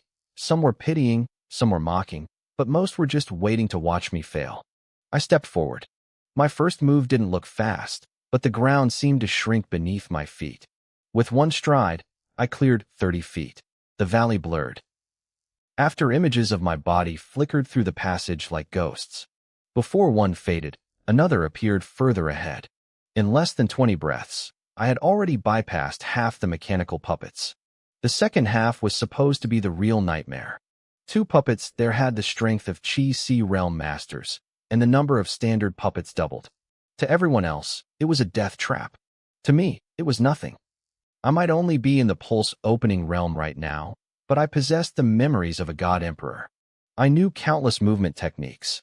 I chose a simple one called Step Without Trace. I moved like I was taking a casual stroll in a private garden. When I reached the finish line, the entire valley fell into a deathly silence. You could have heard a needle drop. People stared at me, their faces frozen in shock and disbelief. My young master passed the first round. Xiao Yao's voice broke the silence, her shout filled with pride. Only then did Yuan Hong snap out of her daze. She reached out and struck the bronze bell to record the time. The sound echoed like a clap of thunder, jolting the crowd back to reality. He actually did it? For others, this valley was a grueling struggle that took hundreds of breaths, if they finished at all. I had crossed it in a heartbeat. The crowd rushed toward Yuan Hong to see the official time. 56 breaths, Yuan Hong announced. Her voice trembled. She couldn't hide the shock in her eyes. She couldn't wrap her head around how a waist with a broken dantian could achieve a speed that would shame a Qi Si realm master. In truth, I was even faster. Yuan Hong had been so stunned that she forgot to hit the bell immediately. If not for Xiao Yao's reminder, the official time would have been even longer. My actual time was closer to 50 breaths. Nearby, Jiang Yunlan's mouth hung open. Her eyes were wide with disbelief. Earlier, she had finished in 97 breaths, and everyone called her a once-in-a-century genius. I had nearly doubled her speed. I walked over and stood right in front of her. I looked at her with cold, indifferent eyes. "I heard you took 97 breaths," I said calmly. "And they call you a genius for that?" I let a small, mocking smile curl the corner of my mouth. I didn't need to say more. The insult was loud and clear. Jiang Yunlan's face flushed with a mix of shame and rage. "Impossible," she hissed, shaking her head. "Qin Futian, your dantian is shattered. You're a waste. How could you pass the puppet valley so fast?" "Shut up." Xiao Yao stepped forward, glaring at the woman who used to be my fiancée. "My young master is not a waste. You're the waste." The 2 girls stood face to face. One was a former nameless maid. The other was the golden daughter of the Jiang family. Their statuses should have been worlds apart, but standing there, Xiao Yao didn't look inferior at all. After taking the spirit emerald pill I gave her, her aura was actually more vibrant and refined than Jiang Yunlan's. Jiang Yunlan's brow furrowed in anger. "You lowly servant. Who gave you the right to speak to me?" She swung her hand, aiming a vicious slap at Xiao Yao's face. Jiang Yunlan was at the 9th level of the pulse opening realm, while Xiao Yao had only just reached the 2nd. But Xiao Yao had been personally trained by me. Xiao Yao flinched for a split second as the hand came toward her, but then the defensive techniques I'd taught her flashed through her mind. Her hand shot out like a spirit snake. She redirected the force of the blow with a subtle flick and, in one fluid motion, slapped Jiang Yunlan right back across the face. Slap. The sound was crisp and loud. 5 red finger marks blossomed on Jiang Yunlan's cheek. The crowd gasped. A maid had just slapped the pride of the Jiang family. They realized then that Xiao Yao wasn't just a servant. She was a cultivator. Jiang Yunlan's entire body shook. She had been too arrogant, assuming a maid was beneath her notice, so she hadn't used any real technique. If she had been serious, Xiao Yao's lack of combat experience would have shown. But the fact remained, she had been hit. "You're dead," Jiang Yunlan screamed. Her face was a mask of cold fury. Her spirit ring flashed, and a sharp sword appeared in her hand. She lunged at Xiao Yao. Get back, I barked. I stepped in front of Xiao Yao, my voice cutting through the air like a blade. Jiang Yunlan, do you have a death wish? The sheer killing intent radiating from me made her freeze. A chill climbed up her spine. She felt, for the first time, a genuine sense of terror. I turned my gaze to Yuan Hong. Elder, we are currently in the middle of the Heavenly Sword Sect entrance exams. Is murder permitted here? Stop this instantly, Yuan Hong shouted. She looked annoyed. She didn't want a bloodbath ruining the ceremony. Jiang Yunlan, the exams are still ongoing. Whatever grievances you have, wait until they are over. Jiang Yunlan gripped her sword so hard her knuckles turned white. She wanted to hack Xiao Yao into pieces, but she didn't dare defy her mentor. Fine, she spat, her eyes burning with hate. I'll let you keep your pathetic life for a few more minutes. And you, Qin Futian, for failing to control your servant, you'll pay too. I just let out a short, mocking laugh. She clearly didn't understand the situation. She thought my question to Yuan Hong was a plea for protection. She had no idea that if Yuan Hong hadn't stepped in, she would already be a corpse. The first round is over, Yuan Hong announced loudly. 62 people passed. We will take the top 20. The rest are eliminated. The list was read quickly. I was at the top. The second round begins now, Yuan Hong continued. The arena trials. Opponents will be decided by drawing lots. The top 5 will earn the right to become outer sect disciples. Jiang Yunlan shot me one last icy look as she walked toward the drawing boxes. Qin Futian, she whispered, I hope we meet on that stage. My performance in the Puppet Valley had caught everyone off guard. The crowd whispered, convinced I had simply mastered some high-level movement technique. But movement only got you so far. In the second round, the arena trials, there was nowhere to hide. It was a contest of raw power. Everyone knew my dantian was shattered. They assumed that even if I had some lingering strength, my true combat ability was a hollow shell of what it once was. Jiang Yunlan clearly shared that thought. She stood there, her face still burning from the slap Xiao Yao had given her in front of the entire crowd. To her, it was a stain on her pride that only blood could wash away. She glared at me, her eyes filled with a murderous intent. I knew what she was thinking. She wanted to kill me on that stage to vent her rage, then move on to my lowly maid. The lots were drawn quickly. The top 20 survivors of the valley were paired off. When I looked at my slip, I saw a name that made me pause, Xiongyu. I looked over at her. In my memories, Xiongyu was a good girl.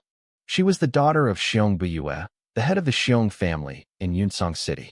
We had grown up together, playing and even practicing martial arts side by side.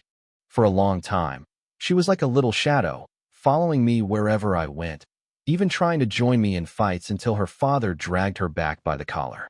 Everything changed when my engagement to Jiang Yunlan was announced. After that, she stopped showing up. Our eyes met across the arena. She didn't look anything like her father. Xiong Buyue was a massive, bald man built like an ox, but Xiongyu was delicate, with large, watery eyes and fair skin. Her gaze wasn't filled with the mockery I saw from others. Instead, I saw a long-lost warmth, mixed with deep sympathy. She clearly thought I was a tragic figure now. To her, I was a broken genius who had lost everything.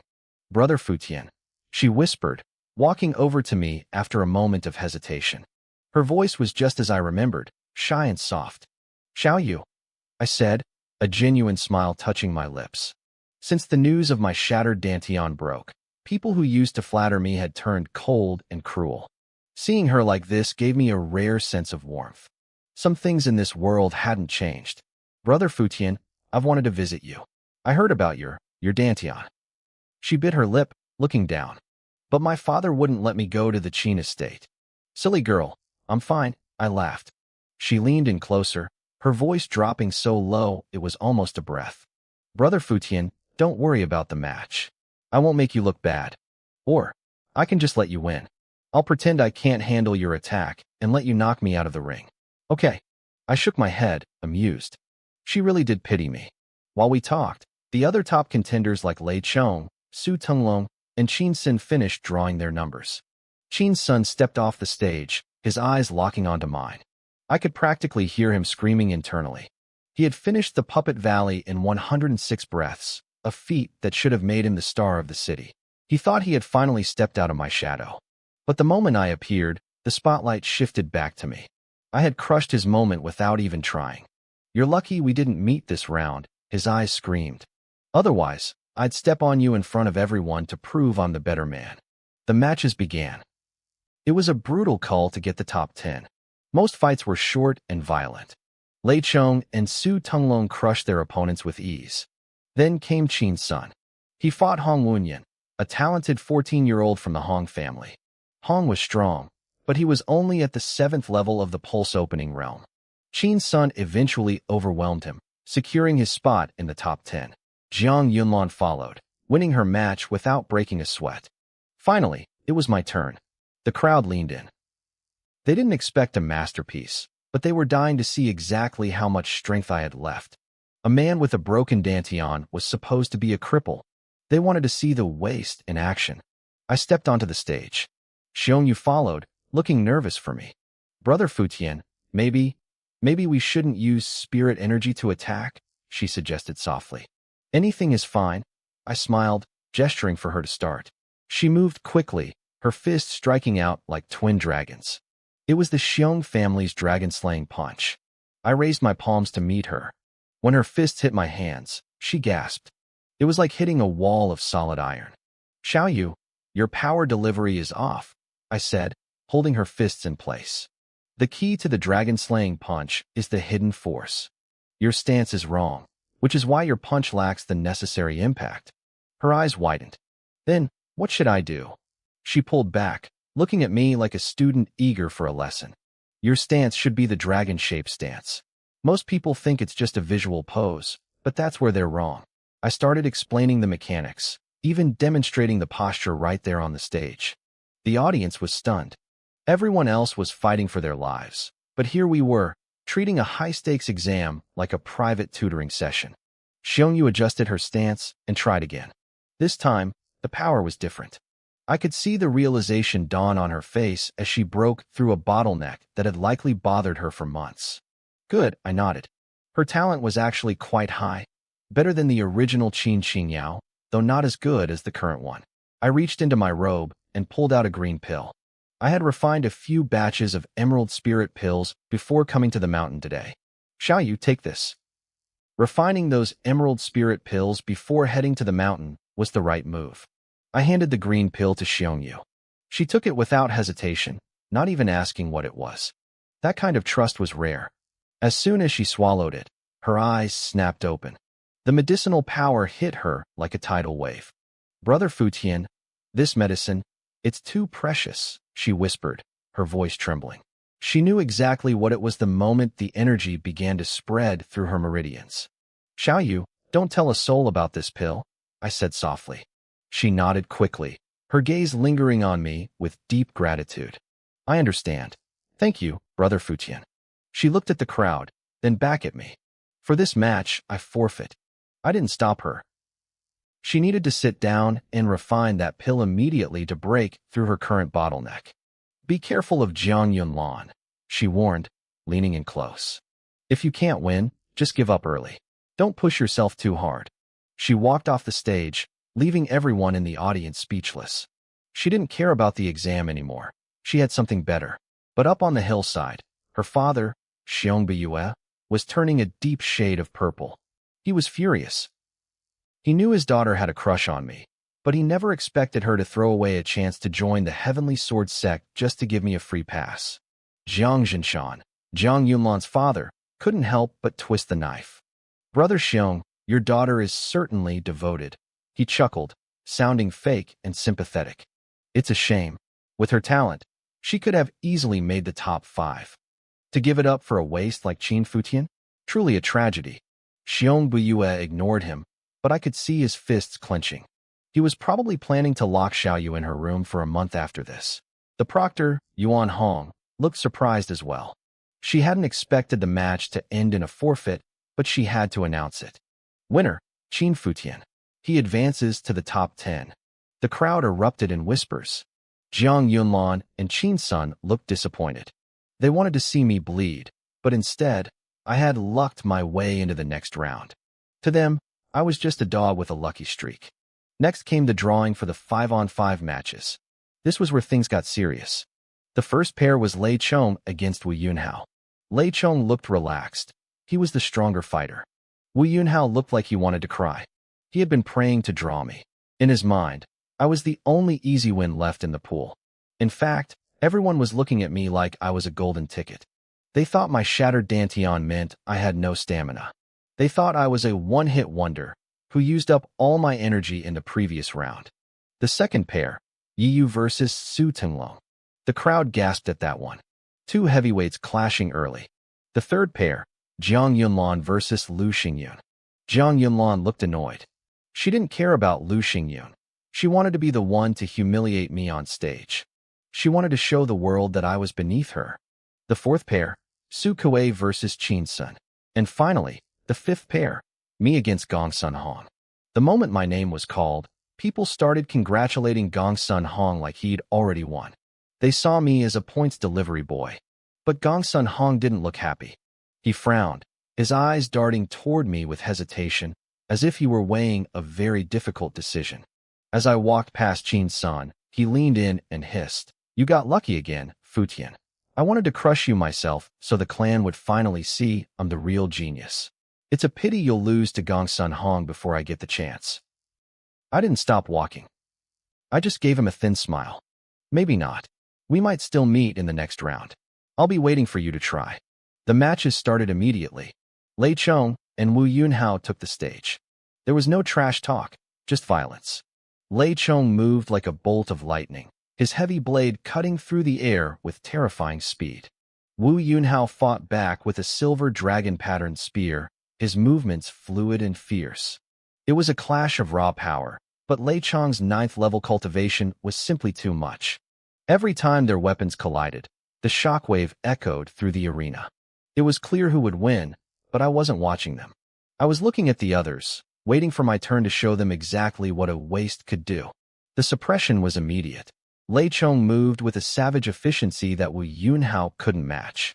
Finally, Lei Chong saw his opening. He shifted his weight, his eyes locking onto his target. It was time for his signature move, the Thunder Punishment Blade technique. "Thunder Slash," he roared. He lunged upward, leaping high into the air. The heavy blade came crashing down with the force of a collapsing mountain. A sharp crack echoed through the arena as streaks of visible lightning danced along the steel. The blade glowed with a blinding, electric light. Wu Yunhao's face paled. He realized he had overextended his spear. Desperate, he yanked the weapon back and swung it horizontally to block. Clang! The sound of metal meeting metal was deafening. I heard a muffled groan from the stage as Wu Yunhao's spear was ripped from his hands, spinning through the air. The webbing of his thumb had been torn open by the impact, blood spraying across the stone. Before he could even blink, the edge of Lei Chong's blade was resting right against his forehead.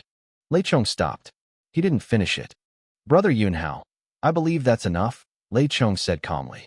Wu Yunhao took a shaky breath, his forehead drenched in a cold sweat. He swallowed hard and cupped his hands in a gesture of respect. "Thank you for sparing me, Brother Lei. I admit defeat. I am no match for you." The crowd erupted into thunderous applause.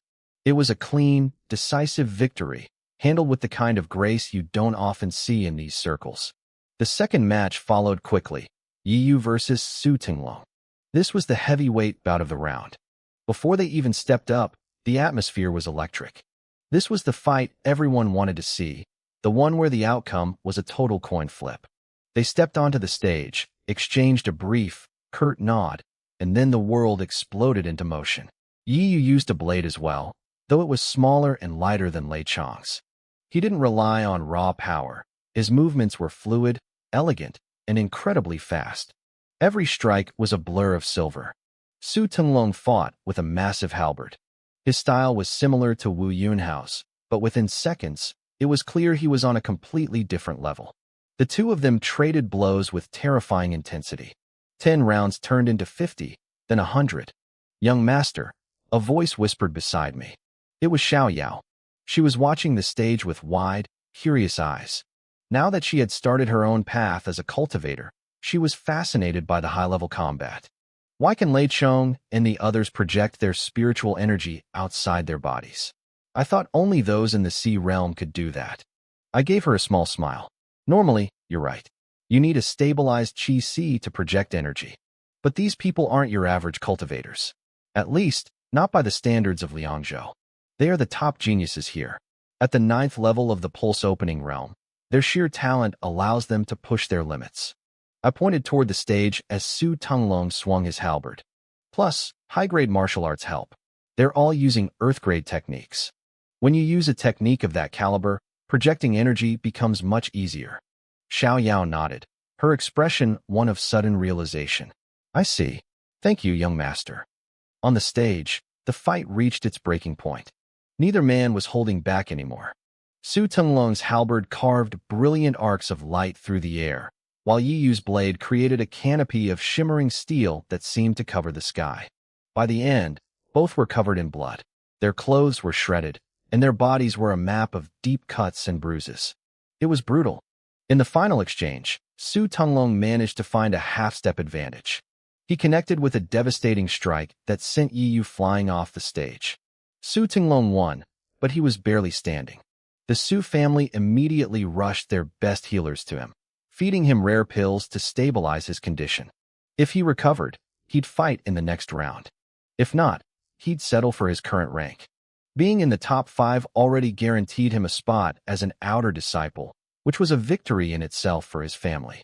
Then came the third match, Jiang Yunlan versus Lu Xingyun. Miss Yunlan, Lu Xingyun said as he stepped onto the stage. He bowed politely, trying to be a gentleman. I know I am not your equal. I only ask that you be gentle with me. Jiang Yunlan didn't even look him in the eye. Her face was a mask of cold indifference. Just fight, she said. The bluntness of her response stung. I saw a flash of anger in Lu Xingyun's eyes. He stopped talking and drew his longsword. It moved like a spirit snake, darting forward with a series of quick, watery ripples of sword chi. Jiang Yunlan didn't dodge. As the sword chi reached her, she reached out with a delicate hand and flicked the air. In a heartbeat, she was inside his guard. Lu Xingyun panicked, swinging his blade horizontally to catch her. Jiang Yunlan's eyes sharpened. She reached out and flicked the side of his blade with one finger. Ting! The 3-foot sword vibrated violently, looking like a snake that had gone mad. It was ripped from Lu Xingyun's grip and sent clattering across the stone. Before he could react, she slammed her palm into his chest. Lu Xingyun coughed up a spray of blood and was sent spiraling off the stage, crashing hard into the dirt below. Pathetic, Jiang Yunlan muttered. Lu Xingyun lay on the ground, staring up at her with gritted teeth. He knew he was weaker, but her complete lack of respect hurt more than the blow to his chest. She hadn't given him an ounce of face. As Jiang Yunlan walked off the stage, she passed right by me. She paused for a second, tilting her head just enough to catch my eye.